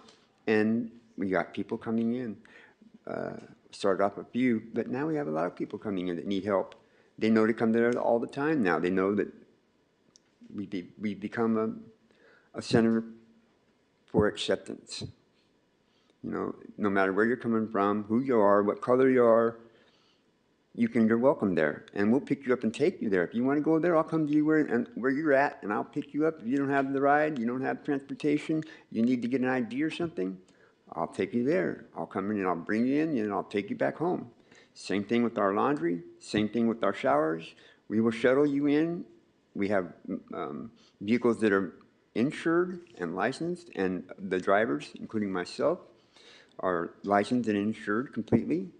It's all above board. We've got all kinds of social services in that area. You know, the Catholic Charities is 1.5 block away. The Catholic Church is just a block away. Lifelong Medical is 1 block away.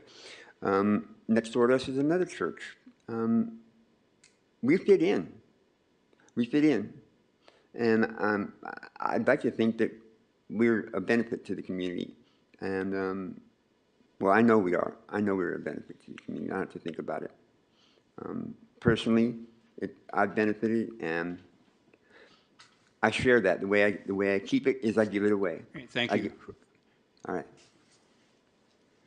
Our next speaker is Chombe Perkins.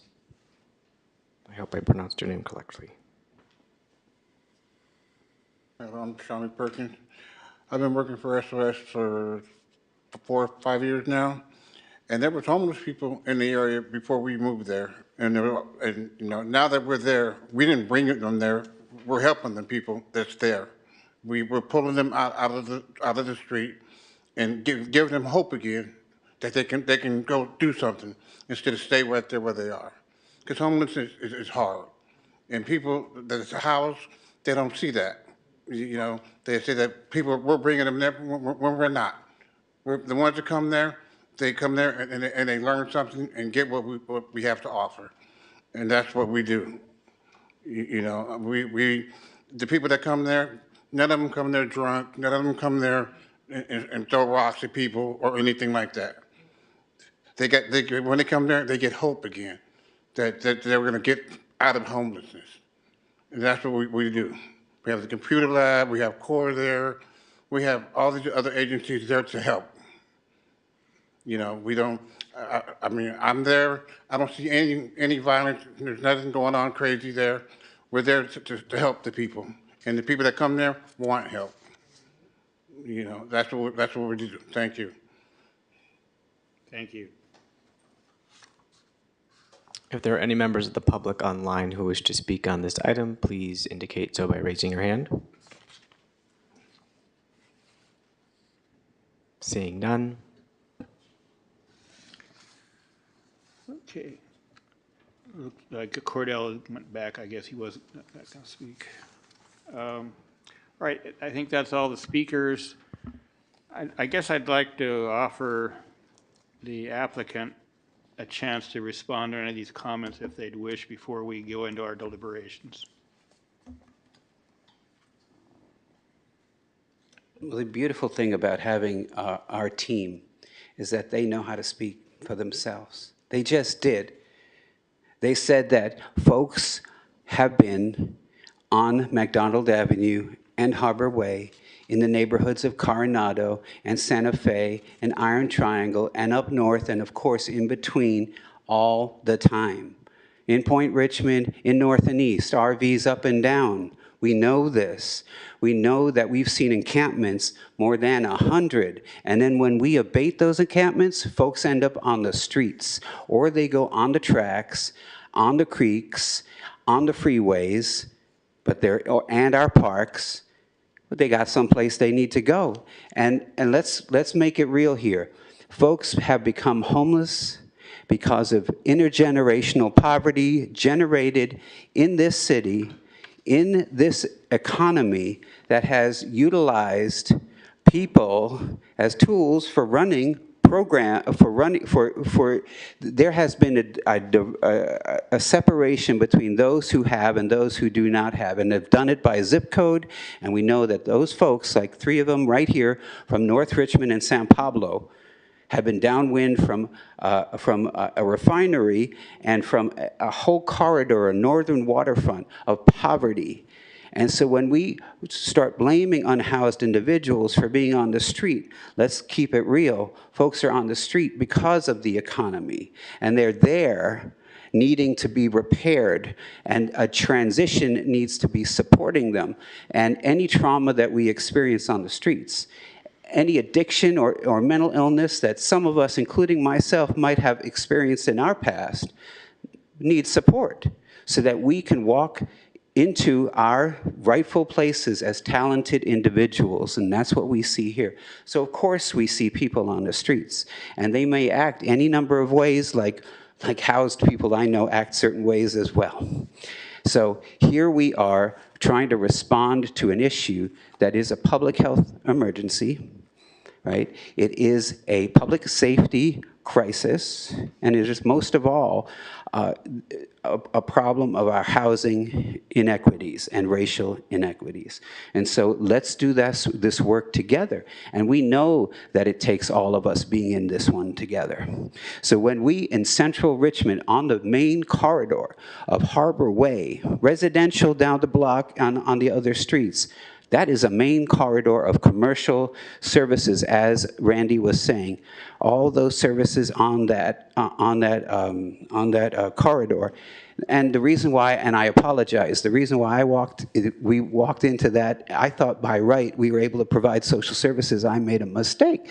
And so here we are repairing that mistake, coming for a conditional use permit. The frank of the matter is that if we didn't have a center like this, there wouldn't be support services for folks who aren't going to be able to make it to places like Catholic Charities, or to lifelong medical care, or even to the Reentry Success Center, or the Safe Return Project, and all the other services up there, because we're the ones bridging with our relational talents, folks who feel like they have no options. The hope that that my staff here were talking about is, the hope is delivered through the peer accompaniment.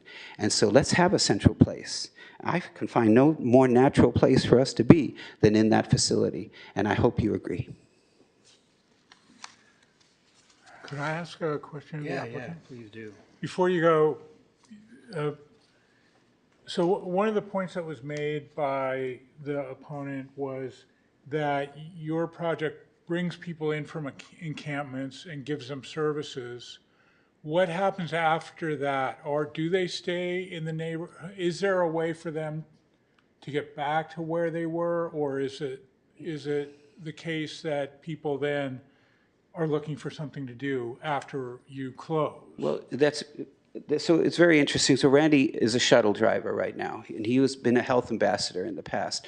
So his job is to get calls for service on our neighbor care line. So if you happen to get my card, and I'm happy to give you one, you'll see on it a neighbor care line, which is a warm line for you to call, or for a neighbor to call when they're concerned or want to complain about a situation, and we don't want to elevate it to a public safety nuisance or worse.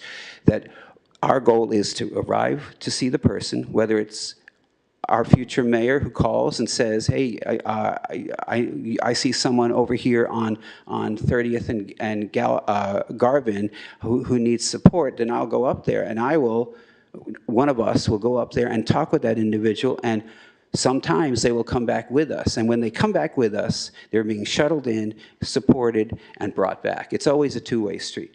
Some folks walk in the door and walk out the door, but everyone has access to the transportation on demand.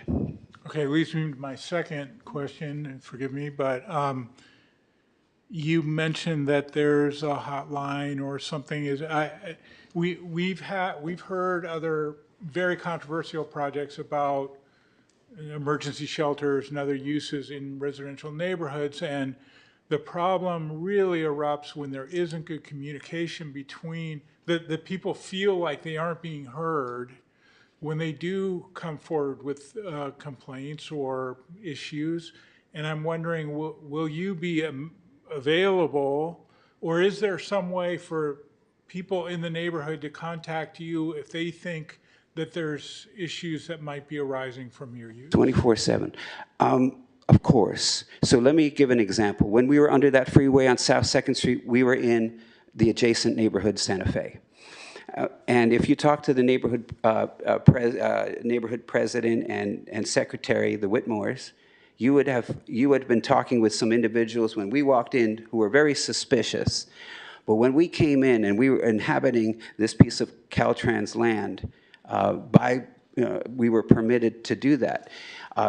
What changed in the neighborhood was very positive, and no, I shouldn't say everyone, that the majority of opinion in the Santa Fe Neighborhood Council, for example, would say that what we did was we reduced the illegal dumping that was going on there. We were more responsive to the individuals who are living in that place. And now that we are not in that place, if you drive down South 2nd Street, you will see all the RVs. And if you look beyond the Caltrans land, you'll see on the railroad a whole bunch of people in an encampment there, right? I'm not trying to out them, but everyone knows that they're there who are paying attention to public safety issues because they are there less supported than they are when we were right there. Now, we will go out there and we will bring them to us and they will support us. And I see there's, and as Tashami was saying just before our presentation here, most everyone walks away with a smile. So it doesn't jive for me that we create the neighborhood disorder. We alleviate the neighborhood disorder. And we welcome the opportunity to talk to, like we did to the senior housing across the street. Made a presentation to their organizing group. We welcome the opportunity to come to anyone and to make those and to discuss the issues that they have. So that's why I was standing in the back, wanting to give to each of my neighbors my card. I live on Chancellor Avenue, so I'm a neighbor too. So let's work together. That's why it says here, neighbors helping neighbors. It's a two-way street. They're actually the ones who are helping more than getting help from the neighborhood. And that's the truth. I would like to follow up on that. Up till now, I guess you've been operating in good faith, but without the proper permits.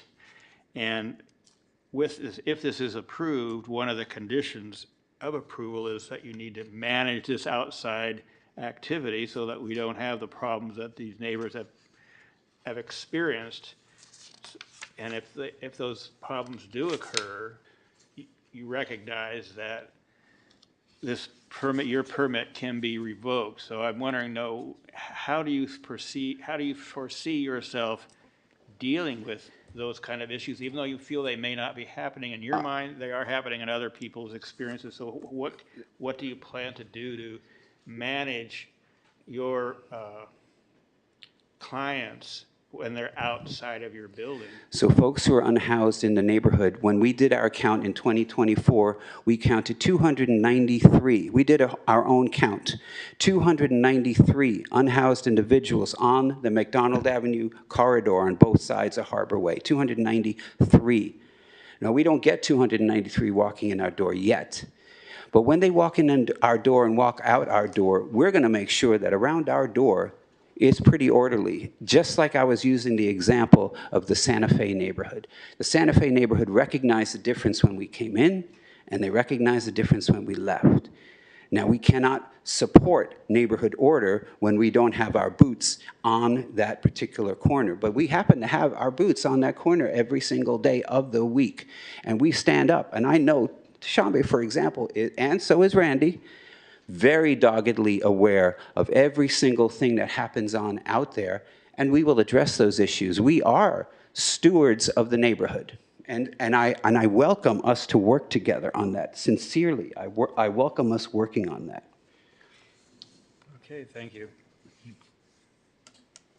I'm sorry. If I might make a point of clarification. You've had your opportunity to speak, and he's responding as the applicant to, and there's not an opportunity this isn't a dialogue, this is a. Well, I felt it's only fair that he was giving opportunity twice to speak. That's because he's the applicant.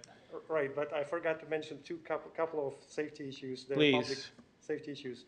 Well, first issue, the Harbor Way is a 2-lane each direction, and 1 lane is constantly blocked by this mobile shower. And this presents public safety. Vehicles cannot, basically, when there's a traffic, they forced to be stuck behind this trailer until the red light turns on behind and then go back around this trailer. So that's a public safety issue.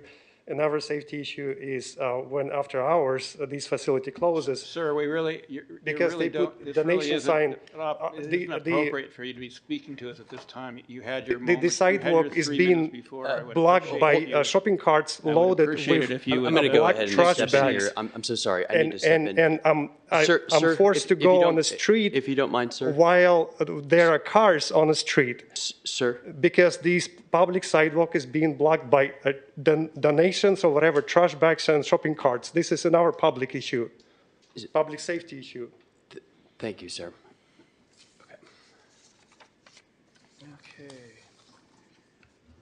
There are time limits to public speakers. Where there is a party in opposition, they are allowed a rebuttal, but they would have to claim that ahead of time, Right. just to know. I'm sorry, I had 30 seconds No, left from. no, but we don't hold over time. I'm so sorry, ma'am. We don't, I had 30 seconds left. miss, and I we didn't don't finish. hold over time. We don't hold over time, miss. I'm so sorry. It's only fair when those people got time to speak and you don't give them. I had 3 It's- minutes and I only used 2 minutes The, and 30 seconds. the agenda rules are posted, and you could see time limits on page 4, specifically paragraph 4 on here. It'll be enumerated 1 through 6. You can actually see the time limits that are allocated to each of the parties. Each applicant has 3 minutes, so I had 3 minutes, I used 2 minutes and 30 seconds. But we don't hold over time, miss. Oh, excuse me, those applicants don't even live there. At this point, if you can't, please, Chair, I would ask that you direct the audience to come into an orderly fashion, or I would ask that you take a recess, and that I would then ask for the Richmond Police Department to become present if necessary. So we would appreciate it if you would take your seat. I think the city attorney has made it clear what the rules are for speaking. We followed those, and it's time for you to take your seat again. Thank you. Okay, I guess I can close the public hearing at this point.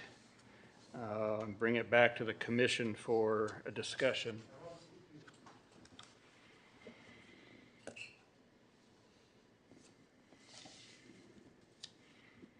I have a question for staff. There's a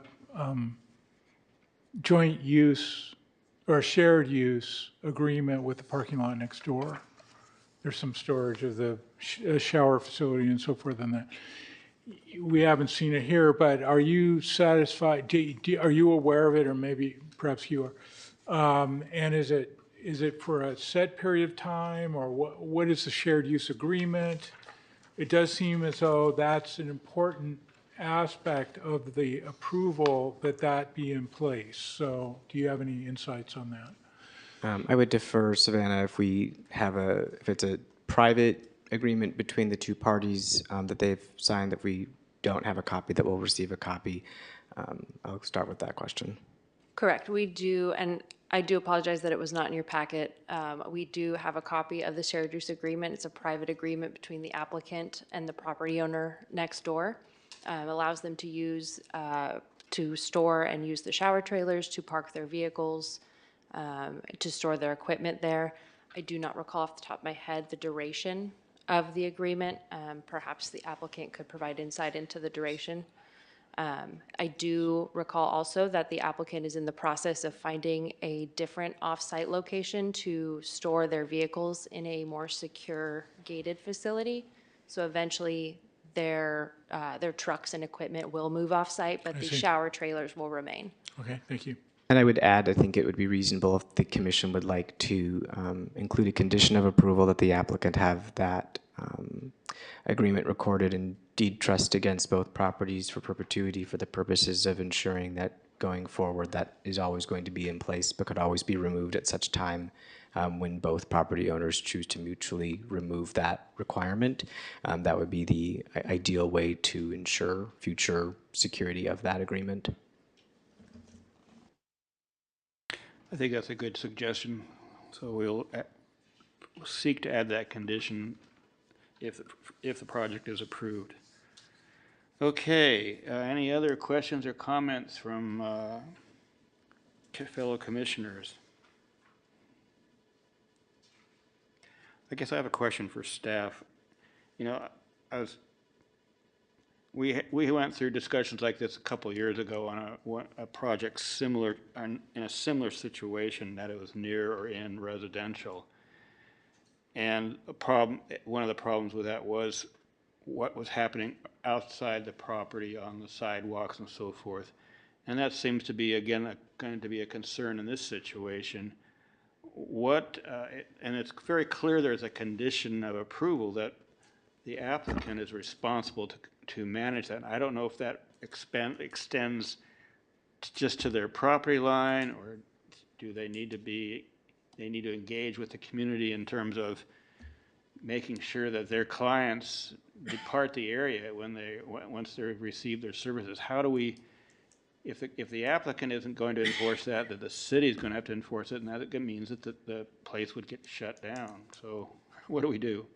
It would be, at this point, our recommendation, yes, there is a condition of approval that the applicant has agreed to that does talk about the maintenance of things off of their site. That is an obligation that they've agreed to adhere to. I think in terms of comments or questions or concerns that do come up, raised by the public, raised by the neighbors, I think the applicants made it clear that they're able and available to be contacted in those instances. Outside of that, yes, the City of Richmond has our ROC program, which would also kind of serve similarly in terms of a need for immediate services that don't need to be escalated to the Richmond Police Department. And in terms of concerns regarding, trash or debris, we would defer to our Code Enforcement Department division within Community Development, where, residents through the My Richmond app could submit photos and evidence that, there's trash or there's debris just like they would in any other portion of Richmond. I think it's important to note that outside of the property boundaries, an operator cannot control the universe, and that goes the same way for all properties within the City of Richmond. When we're looking at use permits where that is operationally bound to the site, I think the applicant's done their best in terms of agreeing to our condition to do their best to manage to that extent off-site things for which are outside of their control, just like they would be for any business in the City of Richmond or operator. Okay, thank you. I'd just like to clarify also that Avery is correct that the condition is meant to cover only the space in front of their building within their property lines, as they can't be held responsible for the things outside of their control throughout the neighborhood. But they might want to talk to people. I think that, correct, I think they do their best, but as far as putting their use permit at risk, the Right. condition is meant only to address the front of their business. Okay. Any further discussion, or are we ready to entertain a motion?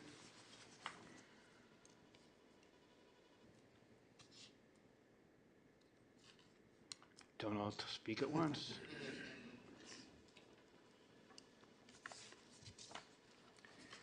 Well, I think the project is good, but also neighbors have legitimate concerns, but that doesn't seem that we can do anything about it, right?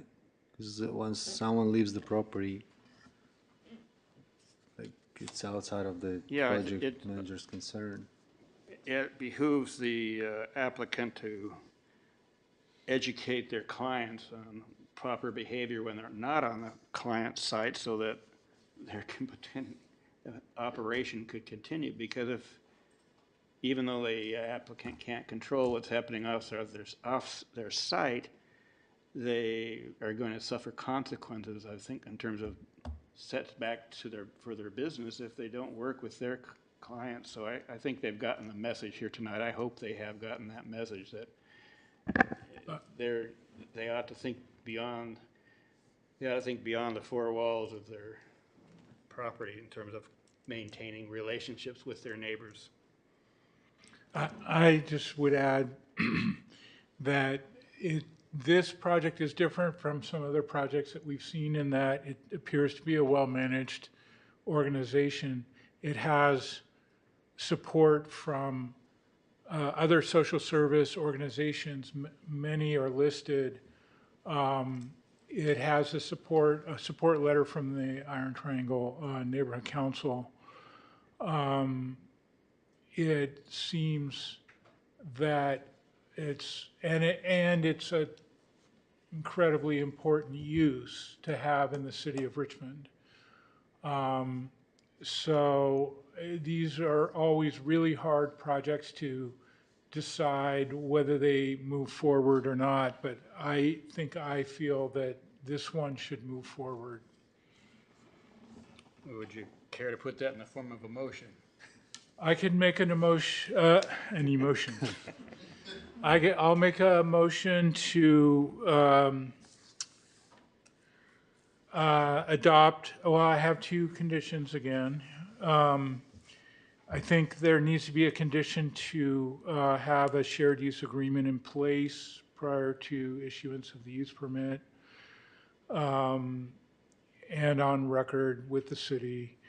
And the second is that the applicant must make contact information available to neighbors for discussion around issues. I would also encourage the neighbors to use the Iron Triangle Neighborhood Council as a way to, interact with the applicant. Intermediary. But contact information available and shared use agreement, two conditions, and I will make the motion to adopt a resolution of the Planning Commission of the City of Richmond approving planning application PLN 260004 for conditional use permit to allow a social service center at 32 Harbor Way. I'll second that. So roll call? I'll take roll. Chair Harrison, Yes. Vice Chair Burbaker, Yes. Secretary Timmons is absent, Commissioner Golovitz, Yes. and Commissioner Shahid. Yes. The item is approved. And just to remind everyone that if they wish to appeal this to the city, this decision to the city council, they must have filed their appeal by the 5 p.m. on June 15th. And I guess that includes some kind of a filing fee as well? Yes, it includes a $500 filing fee for the planning department and a $129 filing fee with the city clerk, and that appeal would need to be made to the city clerk. Okay, thank you. Staff would also like to note that we would like to request an amendment to the agenda and to move Transmontane, which is currently your last item, up to being your next item, and swap that and have Cascade Homes go second, if you are amenable to that. Sorry, I didn't quite catch that. Do we need to approve that change? Yes, I would ask that you approve a change to the agenda to rearrange the last two. Just flipping vote them. on it? Okay. So let me, I didn't quite hear Yeah. you. Just asking that we swap the last two here, just reverse them. So we're gonna do 5 and we'll do 3? 5 and then 3, yep. Very good. So I just ask for a vote of ayes. Do you need a vote or just? I do need a vote. Okay, do we have a motion to make that change? to the I agenda? so move. Is there a second? I second that. Is there any opposition? Nope. Motion carries. Good. Are you good with that? Yeah. That's how we used to do it. Chairperson can do it, yeah. Okay. It just need to be, you need to say it for the record, really, but yeah, with the motion. Motion carries it's, 4-0, belt suspended. no opposition. I'm on the hook. Thank you, Chair. Next, we have PLN 230306. This is Transmontane project being presented by Dana Ayers with MIG, a consultant staff that supports the city of Richmond. I will turn it over to Dana. Okay, we have the staff report then on this item 5 for the rail transit. We're ready for the staff report? Yes. Great. Thank you. Thank you for your patience. Members of the Planning Commission, my name is Dana Ayers. I am a planner with MIG, also a contract planner for the city of Richmond. I'm here presenting 2 items for you this evening, but the first of the 2 is the Transmontane Richmond Terminal Truck Rack and Improvement and Rail Projects.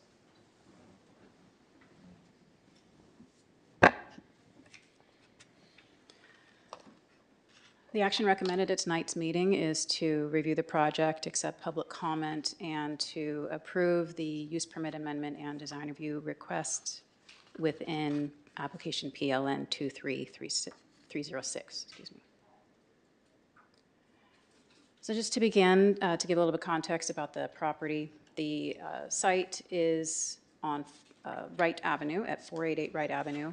It's an existing marine terminal that's been in operation since 1951. The site was previously used as part of the shipbuilding yards, but was subsequently filled and has been in use for about the last 75 years or so as a marine terminal and storage facility.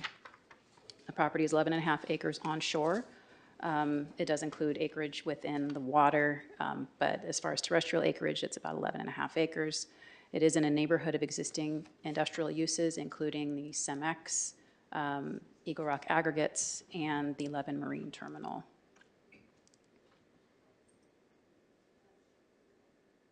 The zoning of the property is IW, or Industrial Water Related District. General plan designation is port. It's also in the port priority change area 14. So the zoning and general plan of the site are water-oriented industrial uses.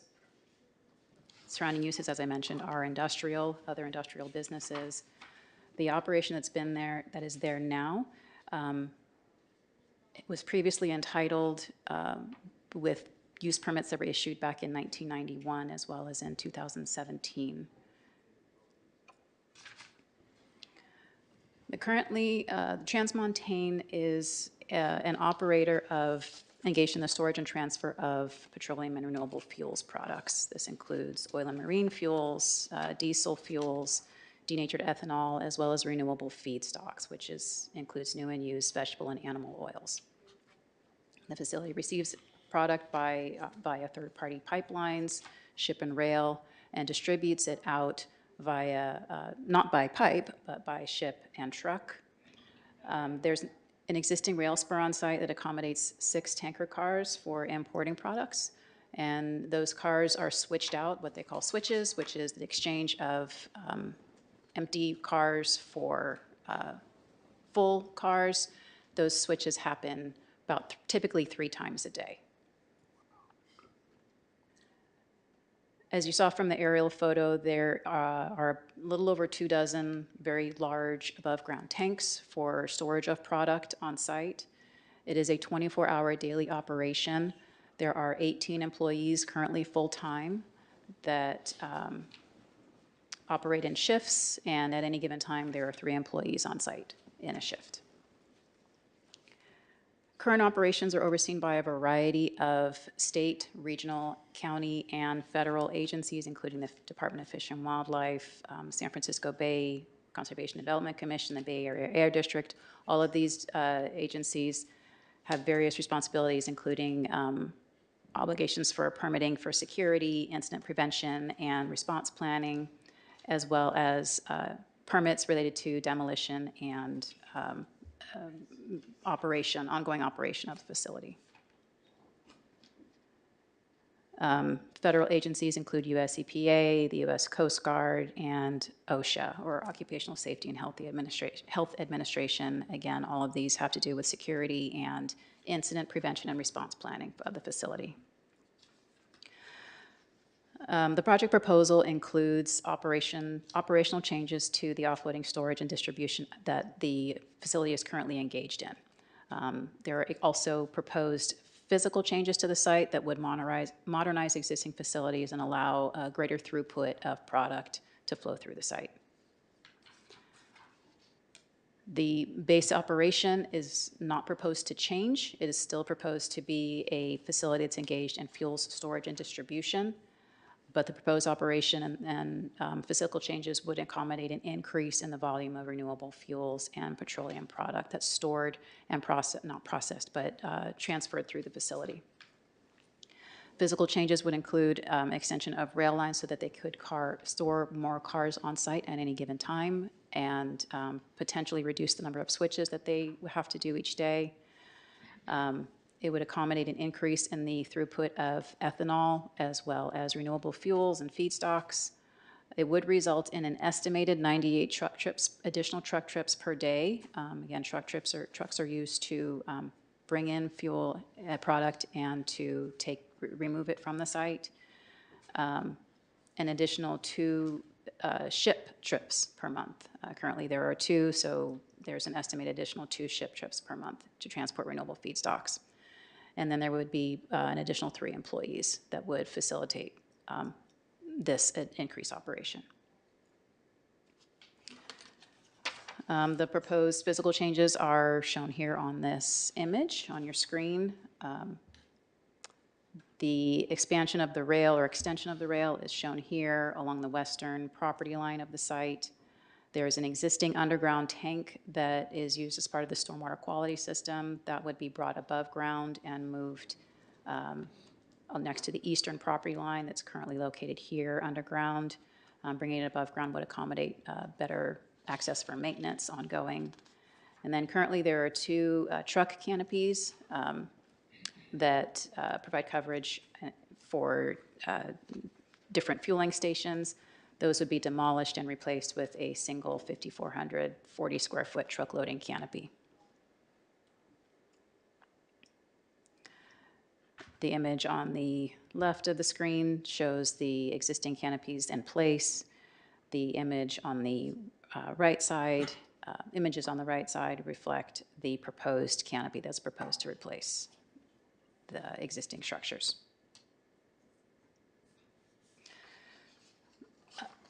In addition to City of Richmond, use permit and design review approval of the project is also required from San Francisco BCDC, the Air District, the County Health Department, and the Regional Water Board. I'm trying to go through this rather quickly, sorry, I know it's late. The project is subject to the California Environmental Quality Act. I will note that I am joined virtually by Shanna Geiler from LSA. LSA conducted the environmental analysis for the project. They prepared an initial study that identified the potential impacts of the project, and impacts that required mitigation measures were identified in the areas of air quality, biological resources, cultural resources, geology and soil, and tribal cultural resources. I'll note that air quality actually has a mitigation measure that's more of a best practice. The initial study did not identify a significant impact, but still recommended that best management practices for dust suppression, controlling vehicle speeds on site during grading, practices that would reduce air emissions and fugitive dust, that those be implemented, even though there's not a significant air quality impact. Excuse me, could I ask a question about that? Sure. It seems that the mitigation measure in the table is actually for construction measures. Yes. Is there also a mitigation measure for ongoing operations? No. And the reason for that is because based on the analysis that was done in the initial study, the ongoing emissions of operation for the project fall below the Air District's thresholds for the various air emissions that are analyzed. Okay, but you mentioned best practices, watering and so forth. Are those then not a mitigation measure, but some kind of other agreement? Well, we're recommending that they be conditions of approval of the project. Okay, thank you. Regardless.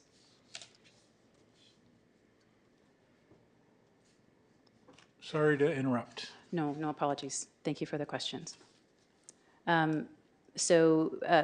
The initial study identified several resource areas that do not have significant impacts, including aesthetics, energy, greenhouse gases. You can read them all on the screen here. I won't list them off.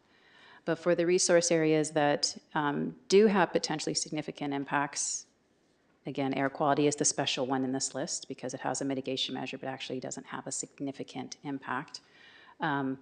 The initial study identified and recommended mitigation measures to reduce the severity of each impact.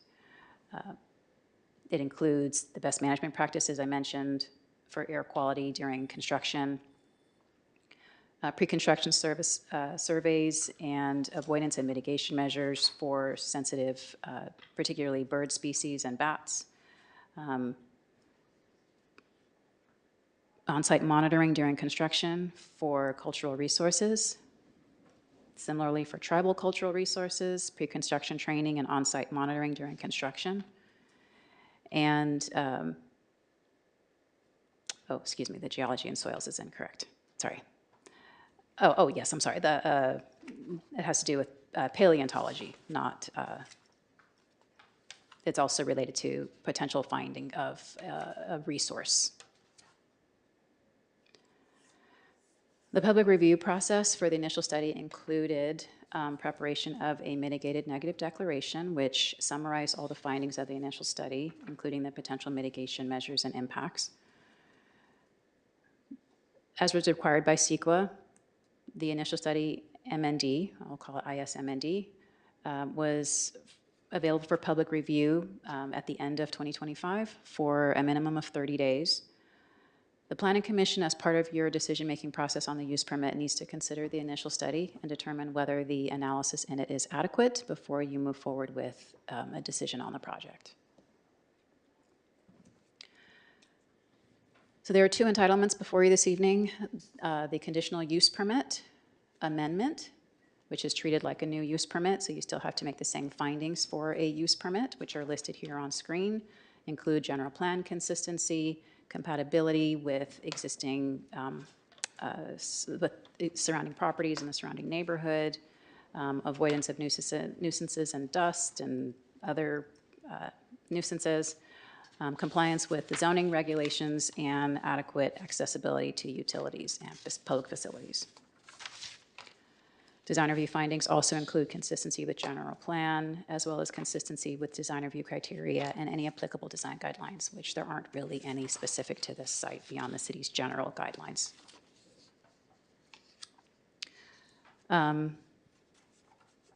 Briefly talking about general plan and zoning consistency, the proposed use is consistent with the general plan land use designation. It is allowed as with a conditional use permit in the IW district, and the proposed development is consistent with the district, the IW district standards, including height and setbacks, although there is sidewalk missing, which I'll mention that in a moment.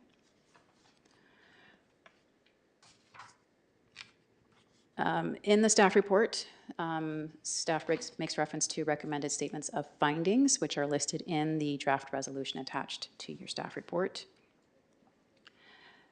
In brief, staff believes that the findings can be made that the project is consistent with the general plan and zoning of the site, and that as conditions, site modifications would be consistent with the IW district standards, particularly with respect to construction of a sidewalk, and again, I'll mention that in a moment, and with the finding that severity of potentially significant impacts would be reduced with application of mitigation measures. Recommended conditions of approval also include the mitigation measures that are recommended in the initial study, which I summarized earlier. There was also a recommendation from your design review board that the street-facing wall of the canopy have some sort of graphical image or you know, some element to it to reduce the massing of it. There are also standard conditions for public art in lieu fee, encroachment permit for public work in the right of way, and then a term limit on the design review approval. The one thing that we did want to talk a little bit more about is that there is a requirement in the zoning code for the property to have sidewalk. This is currently there is not sidewalk in front of the site. There is a paved area. It's basically a continuation of the street surface. This is not an area where we necessarily want to encourage pedestrian traffic, nor is pedestrian traffic really happening there. This is not a site that is visited by the public generally. So our recommendation is that the applicant have the option to contribute to an off-site improvement. There are a couple of capital improvement projects with regard to rail crossings and safety and pedestrian facilities within, you know, half-mile radius of this site, and we think it makes more sense for those resources to be committed to support those efforts and help those projects to advance. So that is our recommendation. As far as consultation and public engagement, we did engage with Native American tribes, as is required by state law, and the mitigation measures that came out of that consultation have been included in the initial study, the mitigated neg deck, as well as your recommended conditions of approval. The project was presented to the Marina Bay Neighborhood Council and was noticed to the public. As of last Friday's posting of the agenda, there were 30 public comments in favor as well as opposed to the project. There have been additional comments received since the agenda postings, which the planning commissioners have all received copies of. I'll just back up for a moment. So there have been letters of support received. There have also been comments and emails of concern and objection to the project and opposition to the project. Those who have opposed the project have expressed concern about safety, noise, transportation, and air emissions generally. Those that have supported the project have expressed the operations contribution to the local economy and to industrial operations throughout the area, throughout the region. Okay, in conclusion, recommended action this evening is that the Planning Commission adopt findings and the recommended statements in support of the findings, and that you approve PLN 23306, approving the use permit amendment and the design review permit subject to conditions. Thank you. Thank you. I wanted to clarify one thing. Do we need to take a separate action approving or the initial study, or is that incorporated in the? That's incorporated into the draft resolution. The findings that are necessary to adopt the negative MND, as well as the actual statement of adopting the MND, is all folded into the language of the resolution. Okay, thank you. And I did want to just note for the record, there is a typo in the staff report in the conditions of approval that makes reference to mitigation measures in conditions 3 through 12. It's actually 4 through 14, so my apologies. Okay, any questions of the staff before we move into the public hearing? I did have two questions. Since there'll be an increase of traffic, would that affect any traffic flow problems moving forward? And second, in the increase in noise as well. A lot of the residents didn't seem concerned about that as well. Okay. So first question about traffic. There is, under CEQA, there's not a requirement to identify impacts from delay or can increase congestion from traffic. So that was not analyzed as part of the environmental analysis. The other question about noise. So in the initial study, noise measurements were taken in September of 2024 over a 24-hour period to get a sense of what the noise environment is like.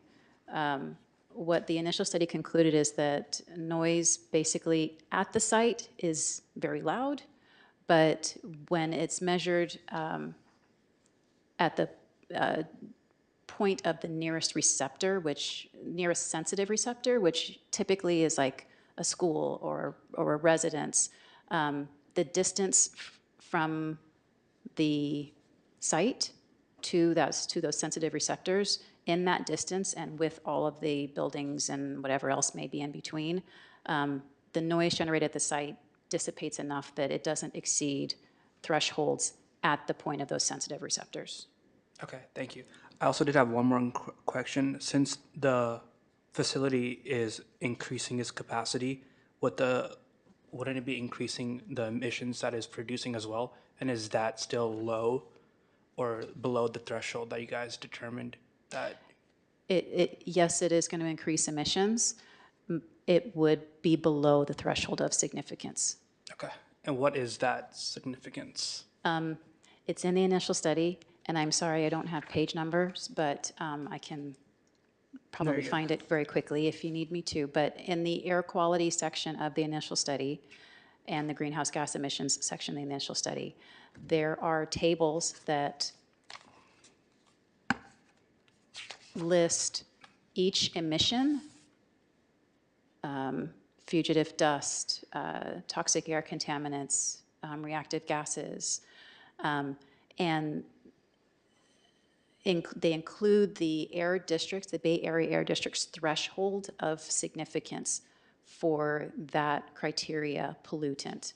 In each case, the additional emissions from this project fell below or were below those thresholds of significance from the air district. Got it. Okay, thank you. Okay, go ahead. I was by the site today. Well, there's going to be longer rail car. I mean, there's going to be more rail cars and longer, I guess, units of rail cars. I was by today and wondering, it's very difficult to figure out where the trains go from the Transmontane site. So it's a question for you, and if you don't know, maybe it's for the applicant. Do the trains cross Cutting at Second in that crossing, or do the trains move in a different direction and cross Harbor at Wright? It seemed to me that those are the two potential routes that the trains could take. It doesn't show on the site plan. Okay. Can I ask for the PowerPoint to come back? Okay, so You should be able to use your mouse to drag over to that screen to be able to identify things. oh, Yeah. that Okay. again. It's kind of small, but it's there. Okay, great, thank you. I was looking at the wrong screen. So the applicant can add to this as well if I miss a detail, but so the project site is here, right? Yes. Richmond Pacific, which is a contracted company, is, I keep losing my mouse, is next door. They run a short line that runs along Wright Avenue. They pull cars down this line to a staging area here. I see. Okay. So that's a Richmond Pacific line crossing of Harbor Way South, which is south of the BNSF line, looks like. Yes. Okay. All right, thank you. That was clear. Okay, let me open the public hearing. Does the applicant wish to address this on the project? No obligation.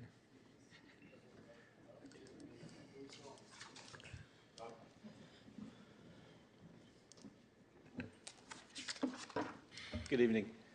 In effort of not being too repetitive, I'll go fairly quickly. My name is Justin Rains. I'm with the Transmontane, with part of the commercial and project team. Dana highlighted a lot of what we wanted to speak about already, but wanted to share a little bit about Transmontane as a whole. So we are a bulk liquids terminal, 50 facilities across the country, 5 on the West Coast, and 2 of those are in the Bay Area, 1 in Richmond, 1 in Martinez. We have owned and operated those facilities since 2018, and together they support roughly 50 combined jobs directly, and as well as part of the couple hundred jobs in the Port of Richmond. Our core business, I want to describe, we're bulk liquids, so we're part of a complicated supply chain that's dependent upon transportation services such as rail and marine, so we're the warehouse. So we receive, store, and distribute, and that's the core of our business, 24/7, 365.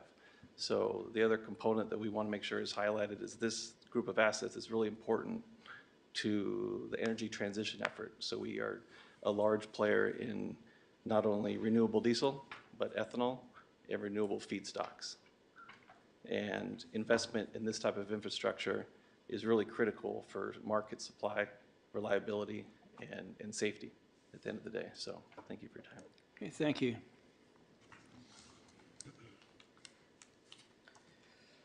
Good evening, Commission. My name is Michael Brandis. I'm the applicant for the company originally a couple of years back, and It's been a long time coming, so appreciate it.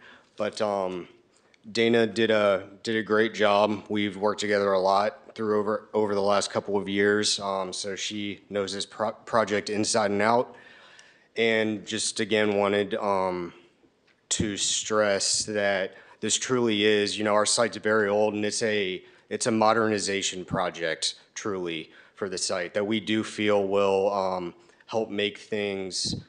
We're not adding, as she stated, we're not adding new storage to the site, but we do feel that with the modernization, it does help things get safer. Not that it's unsafe, but also more efficient. And we do feel that it will help things in the area. Thank you. Thank you. So there's I'll get it right this time, nobody is registered to speak in opposition, is that correct? Yeah, that's right. All right, so that'll just open it up to public comment.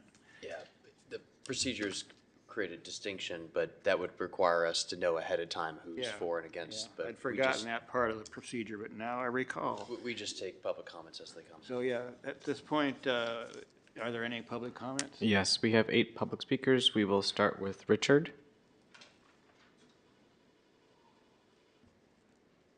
And you will have 3 minutes, as there are only 9 to 8 of you, and if anything over 10 would have been reduced to 2, just for clarification.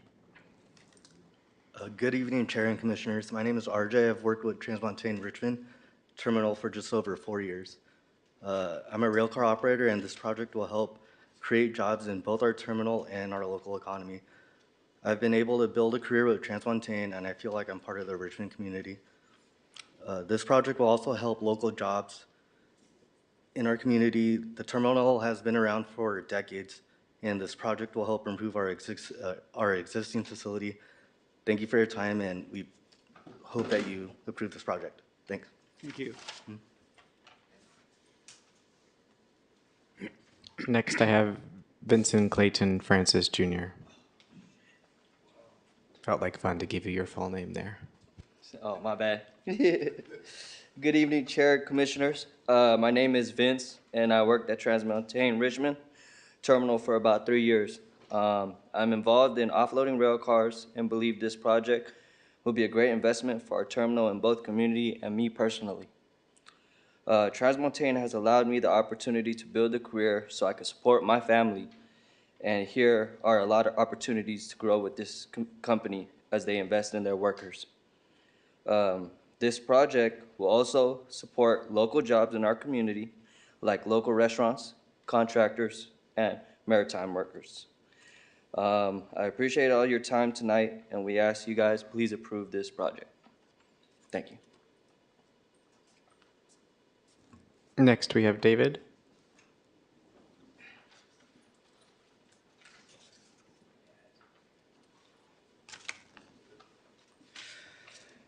Good evening, Chair and Commissioners. My name is Dave, and I've worked at Transmontane Richmond Terminal for about 4.5 years. I began my career at Transmontane as a rail car operator and have continued to learn and grow. This project will open new jobs in the community, such as more rail car operators and maritime workers in a terminal that has been in Richmond for many years. Thank you for your time, and we ask that you approve this project. Our next speaker is Garrett.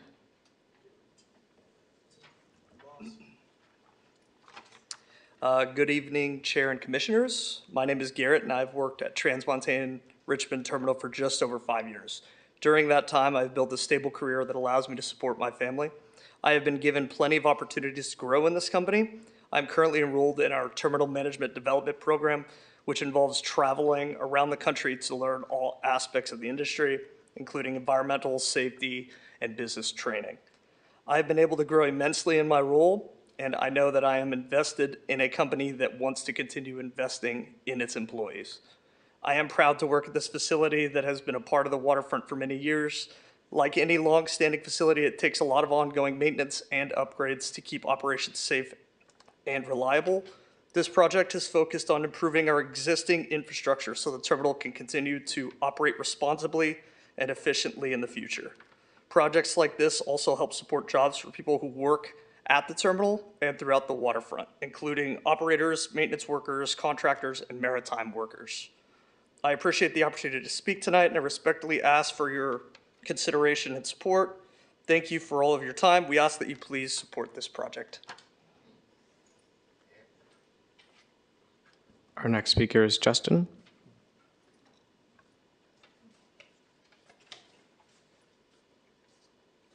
Good evening. My name is Justin Franzen. I'm actually the area manager of the two Transmontane facilities in California, but specifically, I'm the terminal manager of this Richmond facility. And since I started in 2020, we've actually doubled the workforce. I hired 4 of the 6 of these guys, and I do it 10 times out of 10 again if I could. I've been in the maritime industry about 18 years now, and Transmontane is definitely the best company I've worked for. It has we take ownership and responsibility in the safety aspect, but there's also a family feel that, makes you feel as if you're a part of not just the company, but a part of the community.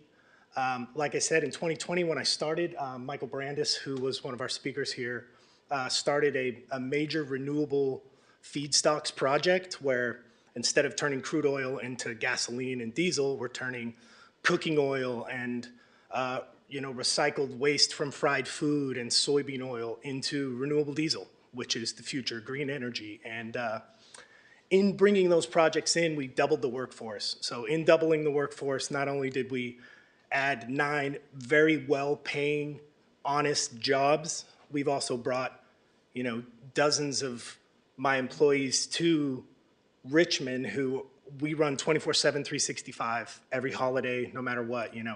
Obviously you get your time off and we cover each other where we can, but it's an honest living, and we eat locally, we shop locally, we're here locally, we have a beer after work locally. So we are part of the Richmond community. And like I said, this will promote the greener footprint of renewable energies that we need in the future. And as Dana talked about, we are heavily regulated. It is a very safe but stringent line that we walk. And I'm happy to say that we don't prepare for audits, we stay audit ready.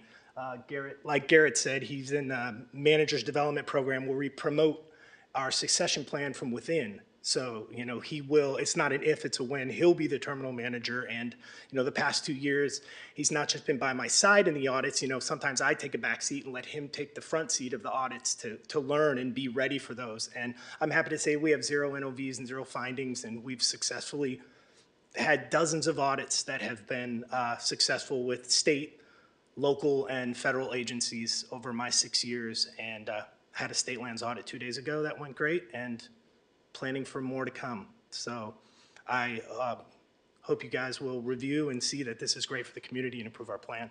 Thank you for your time. Our next speaker is Jason.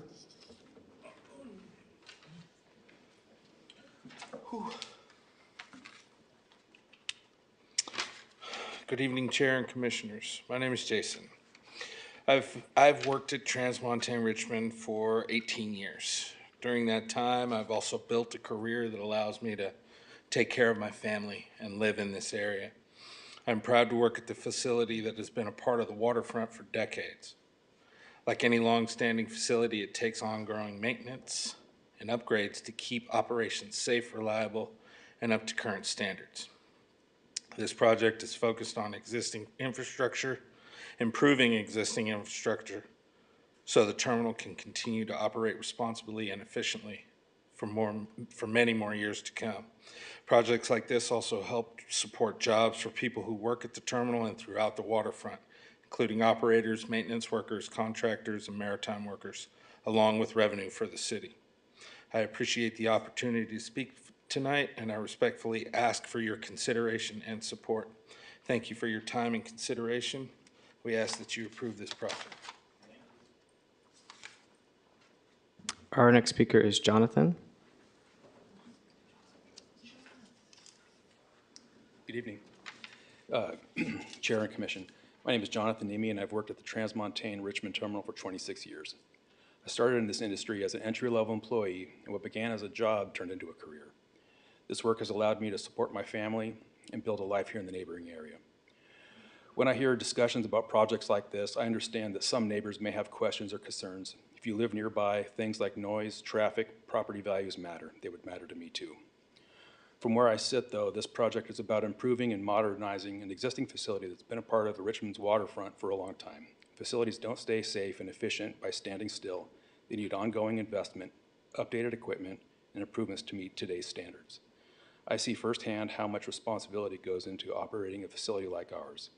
The people I work with take safety seriously because it isn't just where we work, it is also our community. Many of us live nearby, raise our families here, and want Richmond to continue to be a great place to live and work. This project is also about, this project is also important because it helps protect good-paying jobs. The waterfront supports operators, maintenance workers, contractors, maritime workers, and many other skilled trades. These are careers that allow people to support their families and stay rooted in the community. At the end of this day, I support this project because I believe modernization, good jobs, and responsible operations can go hand in hand. I hope you'll consider supporting this so facilities like ours can continue investing in the future while remaining a productive part of Richmond's working waterfront. Thank you for your time, and we ask that you would approve this project. Thank you. Our final in-person speaker is Mike.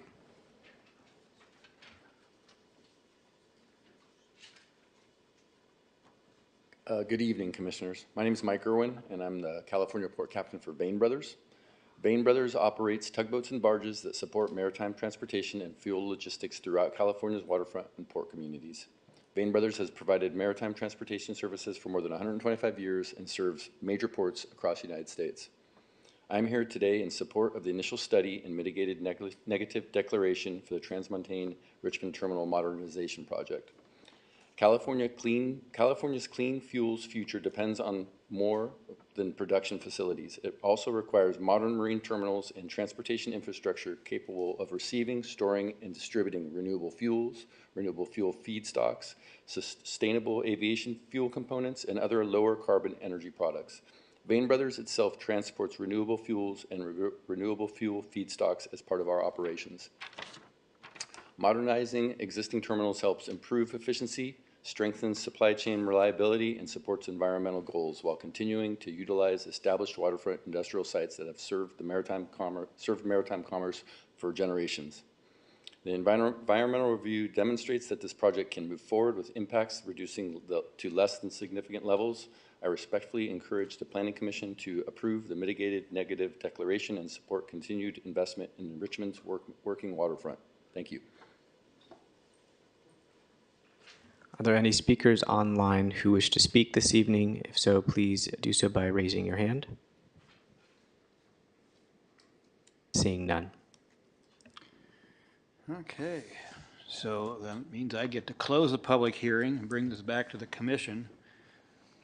And any questions, comments before we look at a motion? I think this one's been fairly thoroughly studied. So I don't see anything to pursue. Would someone like to make a motion? I would like to make a motion. Where is it? Can I just read it off of this?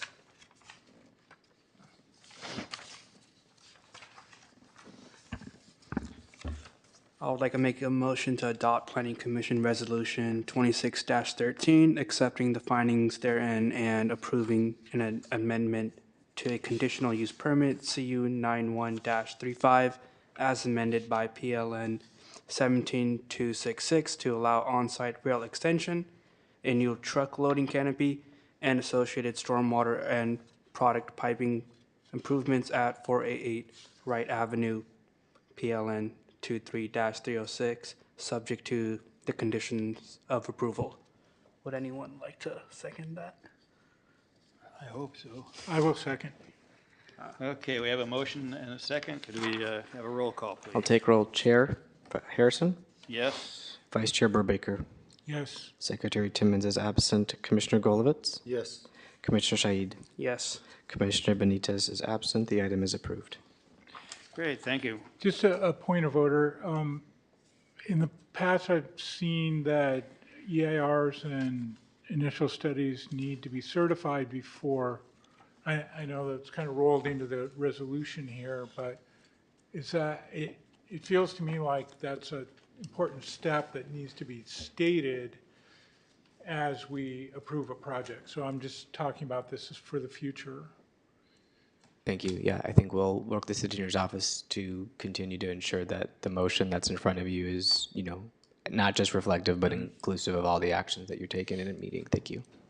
And if I may, I just want to make just a statement for those who might be watching or might be present that wrote comment letters about the initial study and had concerns. It is anytime industrial project comes forward that you live nearby, it's a concern.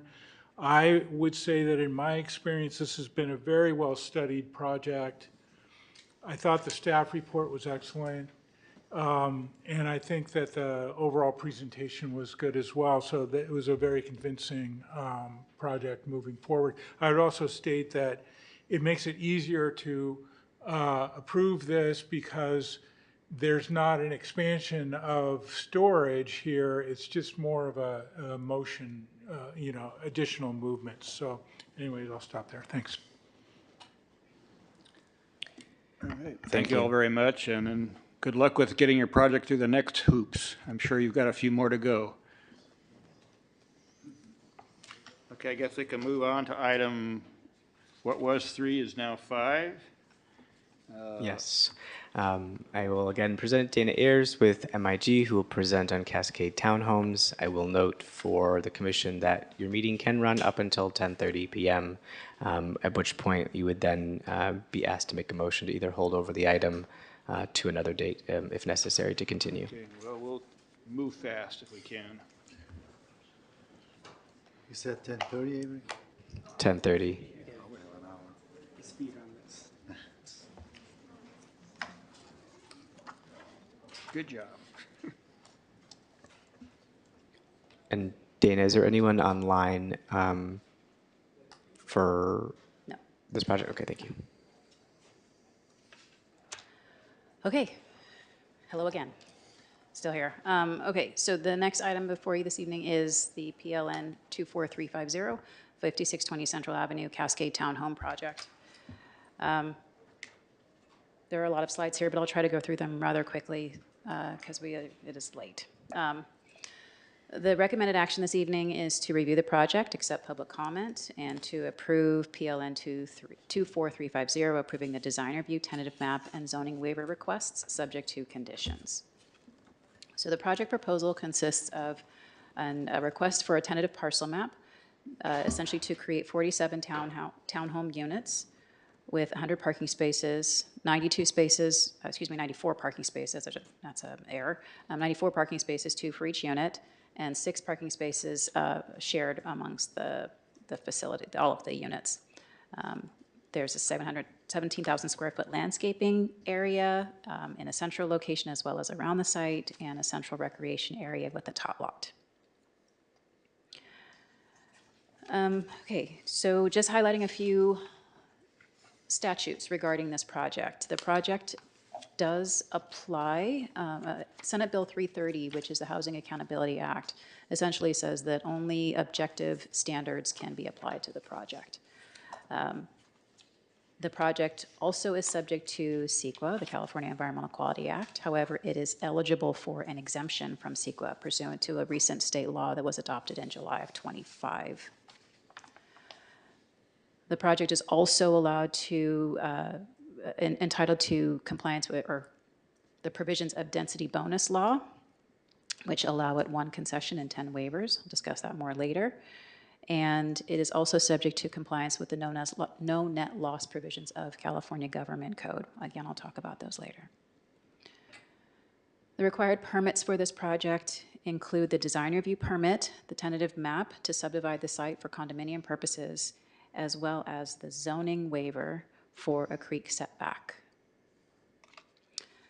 The project site is about 2.6, just shy of 2.6 acres. It is vacant. It has frontage on Central Avenue and is east of Interstate 80.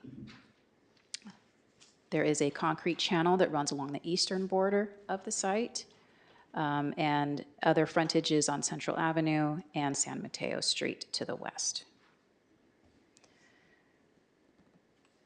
Zoning of the site is split between two, and the reason for that is because the portion of the site that is highlighted in red is in the city of Richmond. The portion that is in white is actually the city of El Cerrito.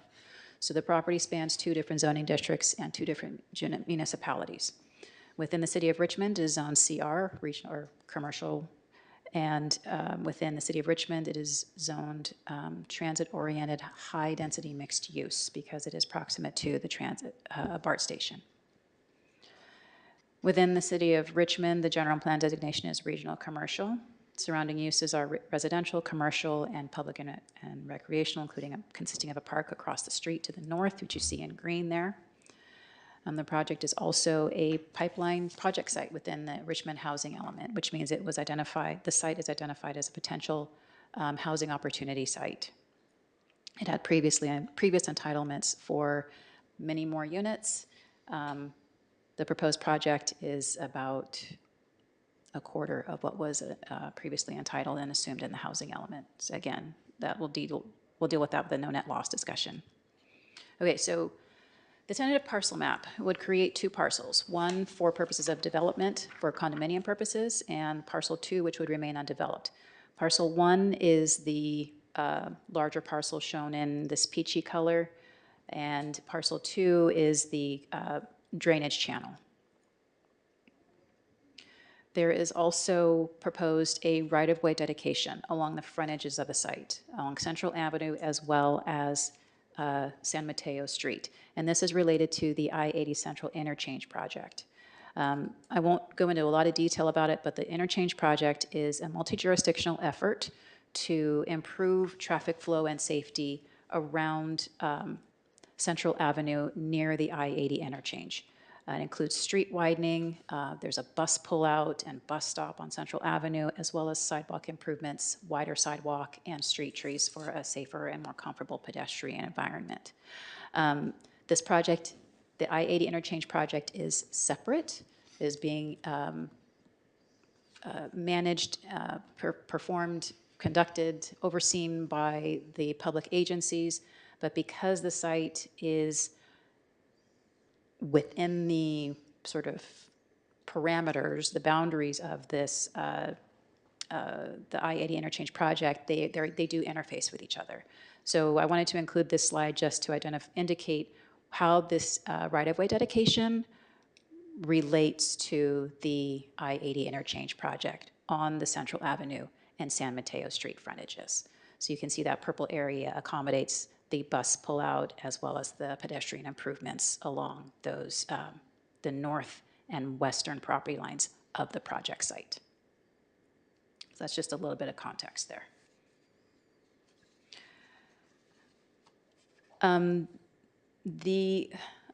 Another entitlement that the applicant is requesting is a zoning waiver. There is a requirement in Richmond Municipal Code that any building that's within 30 feet of the center line of a creek has to have a conditional use permit. However, Richmond Municipal Code also allows for applicants to request a waiver of up to 10% reduction of a standard. In this case, the applicant is requesting that 10% reduction of a standard so that the 30-foot setback is reduced to 27 feet, so a 3-foot difference. The reason for this is because the site is impacted by the dedication of right-of-way. Staff believes that it is appropriate in this case to allow that because of the dedication affecting the footprint, the developability of the site. So we think it makes sense for the zoning waiver to be allowed. Again, the site plan includes construction of 47 townhome units across 8 buildings. 5 of the units would be affordable to moderate income households, which makes the project eligible for a density bonus and the concessions and waivers that are entitled through density bonus law.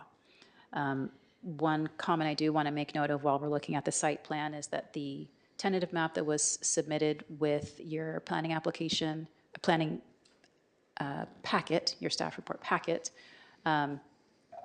states an incorrect amount of fill It's actually about 1,000 cubic feet more than what is actually intended or actually estimated. So instead of 16,500 square feet, the applicant expects that they will need about 15,500 square feet of cubic yards of fill. So just wanted to put that in the record that there's that typo on the plans. Getting back to the layout of the site, it does include interior driveways with allowing two-way circulation throughout between the 8 buildings, and 2 proposed driveways from San Mateo Street into the site. The residential units would all be 3-bedroom, 2.5 bath. And I'll scroll through quickly the elevations here. These are all in your plan, your planning packet, so you've seen these. Colors and materials, there are 3 different schemes that are proposed for this project. The architectural style for all of the schemes and buildings is very modern and contemporary styling. Materials include stucco, lap siding, metal finishes, and again, there's a variety of color schemes, which I'll scroll through very quickly here. Scheme A, B, and C. Parking is provided at 2 spaces per unit inside of a garage, 1 per each unit. 6 parking spaces would be shared spaces, unencumbered for use of all residents of the development, and they would be located near the central tot lot area. Landscaping is proposed throughout the site. There are 2 bioretention areas proposed in adjacent to that creek area. Landscaping is also proposed along the frontage of each unit. This rendering, I wanted to make a note, is in your plans, but is incorrect in the sense that it shows some trees it shows a few more trees than are actually proposed, given the additional right-of-way dedication along Central Avenue. But nonetheless, landscaping will be provided in the front of each unit. Throughout the site, there would be about 93 trees, including some trees along street frontages. A shared refuse enclosure is proposed near the southeastern corner of the site. I would note, though, that each unit is also proposed to have its own set of toters that could be stored in the garage as well. Lighting is proposed to be distributed throughout the site. In its discussions of the project, the Design Review Board did suggest a revision to the lighting style so that it is a little more modern. I should also mention they also suggested some changes to the colors as well, which the applicant is receptive to. Residential lighting would also be on the buildings. Okay, so density bonus incentives. As I mentioned, the project proposes to include 5 units that would be affordable to moderate income households. That entitles them to a number of concessions and waivers. The difference between the two, concessions are exceptions to local regulations that allow for the project to move forward. They address a financial limitation of the site or an economic constraint of the site. Waivers, by contrast, address a physical constraint of the site. The various incentives, density bonus incentives, concessions, and waivers are listed here. This first one in gray is the concession that is requested, which is a request to waive the requirement for commercial uses on the ground floor.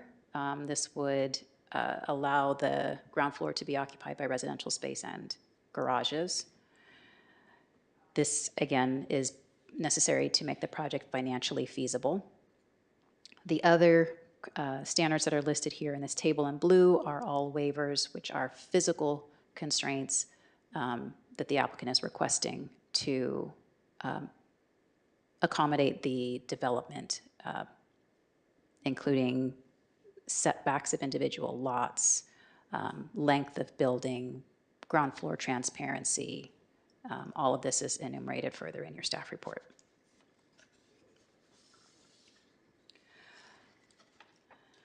Okay, so the project is subject to a variety of standards in the zoning code, including multifamily standards, condominium standards, regional commercial standards, bicycle and parking standards, and creek setback standards. And the project is compliant with all of these once you account for the exceptions and waivers that are also requested through municipal code provisions and density bonus law. The project is consistent with general plan designations that allow compact and pedestrian and friendly environment. These buildings are pretty close up to the street, which makes for a pleasant environment for the pedestrian. Also allows higher density residential development in proximity to transit. As was required by state law, staff did engage with tribal nations, and recommended conditions by those tribal representatives are included in the recommended conditions. The project was also routed to neighborhood councils within the project area, and to date we have not received public comments on this project. The project is exempt from CEQA pursuant to the state law that I mentioned earlier that was adopted last year. The site is less than 20 acres, it's surrounded by urban uses, and meets all the other criteria that qualify it for a CEQA exemption under that new statute. Findings for design review include a finding that the project is consistent with general plan, specific plan, design guidelines, other entitlements, and the criteria in municipal code. Findings for the tentative map also include a finding for consistency of general plan and zoning, as well as findings that the project will not result in significant environmental damage or public health problems, and that it is, the site is served by public utilities and services. The required findings for the zoning waiver for the channelized creek setback I spoke to a little bit earlier, but basically the findings are that it's necessary because there are physical characteristics of the property and the proposed use. I explained again that the site is reduced in area because of the dedication of right-of-way. Because the project includes 10 or more units, it's also subject to the requirements of transportation demand management to reduce trips as much as possible.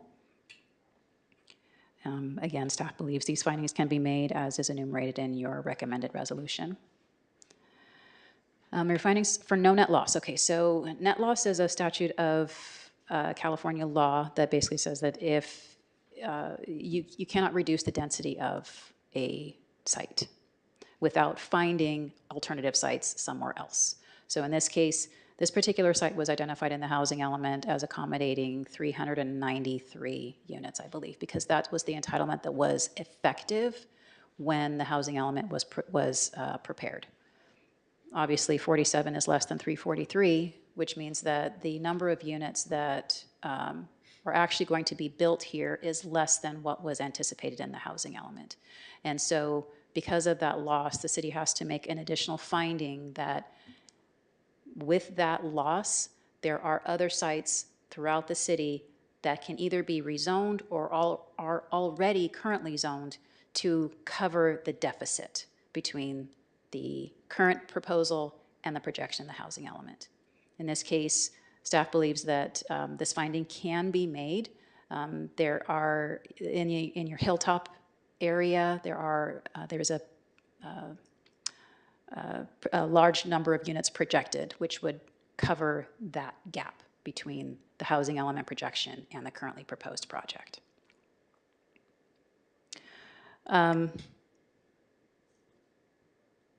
In addition to the recommended statements of findings, staff does recommend several conditions of approval, which are listed in your staff report. There are also conditions of approval that are required pursuant to statute, including performance of a Phase 1 environmental analysis. This is because of the exemption. Tribal cultural resources monitoring and tribal monitoring, that's also a requirement of the CEQA exemption language.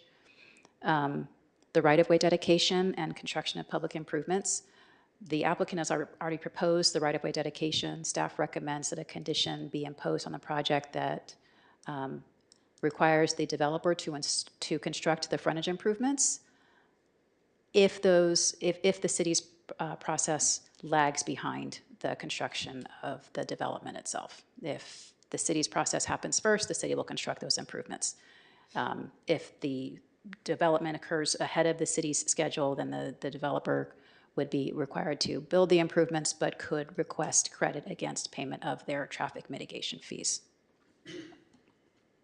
So, okay, recommended action is to adopt the necessary statements of support as recommended in your resolution and to approve PLN 24350, approving a design review permit, tentative map, and zoning waiver requests for the Cascade Townhomes. Great, thank you for that. Are there questions of the staff at this point? You have questions. Anyone else? I mean, I don't want to monopolize here. Does this project need to be approved by the city of El Cerrito? No. There is language in, I forget which document it is, and I may look at your planning manager for that. We have a joint resolution between the city of El Cerrito along with all the other cities that we border that in the event that a project straddles both cities, that the project that has more than 50% of the land area will complete the entitlement, building permits and everything else. So you have more? Yeah. Okay. What is the timing on the Central Avenue interchange? Do we know timing? I spoke to Public Works this morning. Their current projection is to secure all approvals for construction by the end of this year to be able to begin construction in the spring of 2027. They're currently on track with those plans, and this project and the dedication is critical to the success of that 80 interchange and the relocation of that bus stop with AC Transit. So is that Richmond Public Works? It's Richmond Public Works, it's the city of El Cerrito, it is Caltrans, and it is more agencies than I know. So some sort of joint venture Yes. between all those. There's a lot of dedication, a lot of right-of-way dedication, because there's San Mateo Street as well as Central. So it's really hard to try and exact anything else out of this project because they're already providing a bunch of land for these major infrastructure improvements around. But I do want to kind of focus in on the park, or not park, but the creek restoration. There's a complicated condition about how the applicant is going to apply for grants to improve that area and so forth. And so I'm wondering, simple question, what is the worst case scenario for the creek channel for this development? Is it that nothing happens there? Effectively, yes. One option would be nothing happens. It maintains its current status other than like general maintenance and upkeep. The alternative would be through partnership with the city and potentially other organizations. With the applicant, we would seek to apply for funding to do continued daylight work within that creek, which would also require other subsequent permits from like the Army Corps of Engineers. Also, again, continued collaboration with El Cerrito as well. Yeah, that seems problematic for this development, that it's at least possible that nothing happened there because there's a whole building that has units facing, the front door is facing that muddy channel that's filled with trash. So I don't know what to say about that. I guess it's the developer's prerogative, but that doesn't seem like a good way to move forward. So I really hope that there's some resolution found to make that, because it's going to be their front yards, really. I mean, the site plan is strange. Much of it is good, but in that case, the buildings face away from the center, which is where they park, and the doors are lined along that channel. So anyways, I'm just bringing that up as a concern. I don't know what we can do about it, but I think it's an issue. Thank you. Okay, those are my questions. Okay, let me open the public hearing then, and we can hear from the applicant.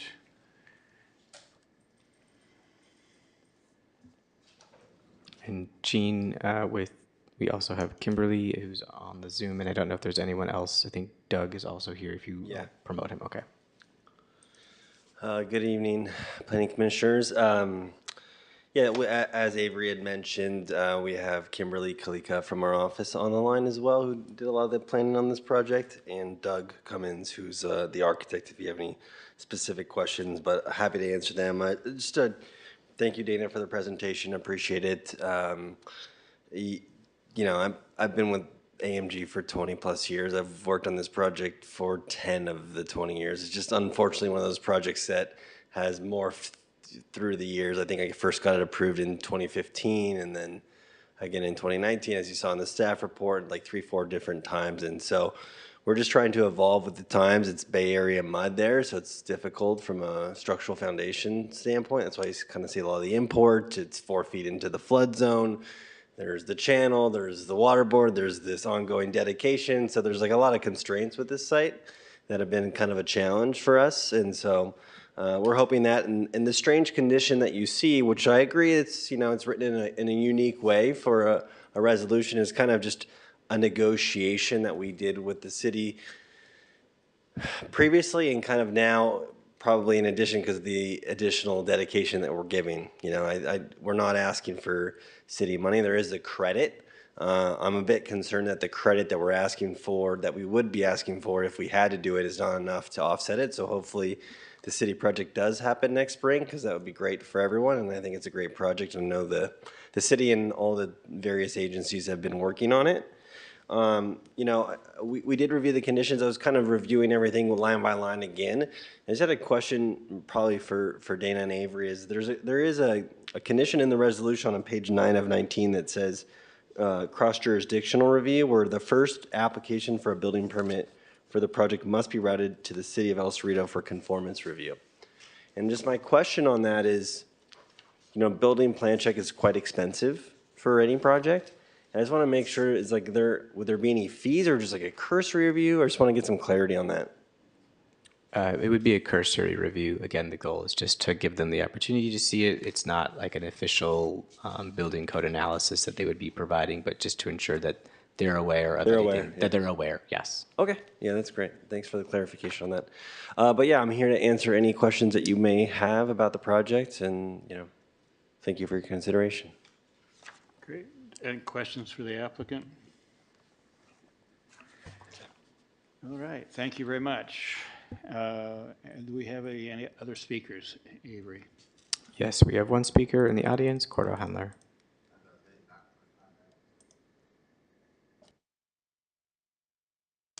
So I'll try to keep this short because we're approaching almost 10. So good evening, Chair Harrison, Commissioners. For the record, I am Cordell Henley, and I'm a Richmond resident. So thank you, Dana, for that presentation. That was wonderful.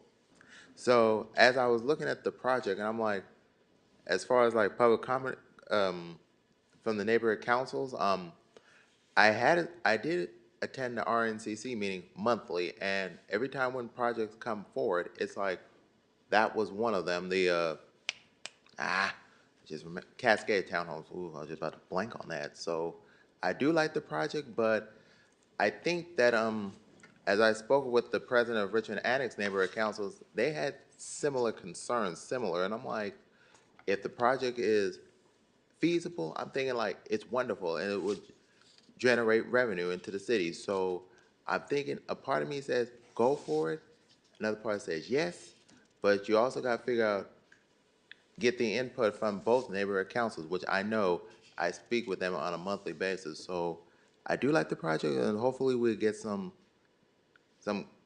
get this done, because it's been long overdue. So that's it. Thank you, Cordell. There are no other speaker cards, and there is no one online. Okay, then I'll close the public hearing. What's the wish of the commission?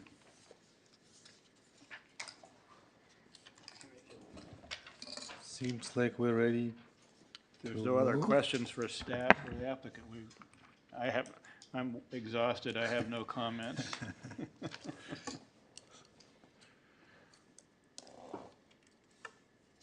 Ready for a motion? We are. I can make a motion to adopt resolution number 2614, approving planning application number PLN 24350, subject to conditions. Is there a second? I second that. Okay, we have a motion and a second. Can we have a vote, please? Chair Harrison? Yes. Vice Chair Burbaker? Yes. Secretary Timmons is absent. Commissioner Golovitz? Yes. Commissioner Shahid? Yes. Commissioner Benitez is absent. The item is approved. Okay, thank you for the presentation and good luck with the project. Okay, next is commission business. I don't think we have any. And No commission business at this time. There will be future items around training for compliance with HR and some of the trainings you probably receive. That'll be later this year. We do have a number of upcoming items. There'll be housing element updates. There will be a number of general plan consistency updates for the environmental justice element, the noise element, and the safety element.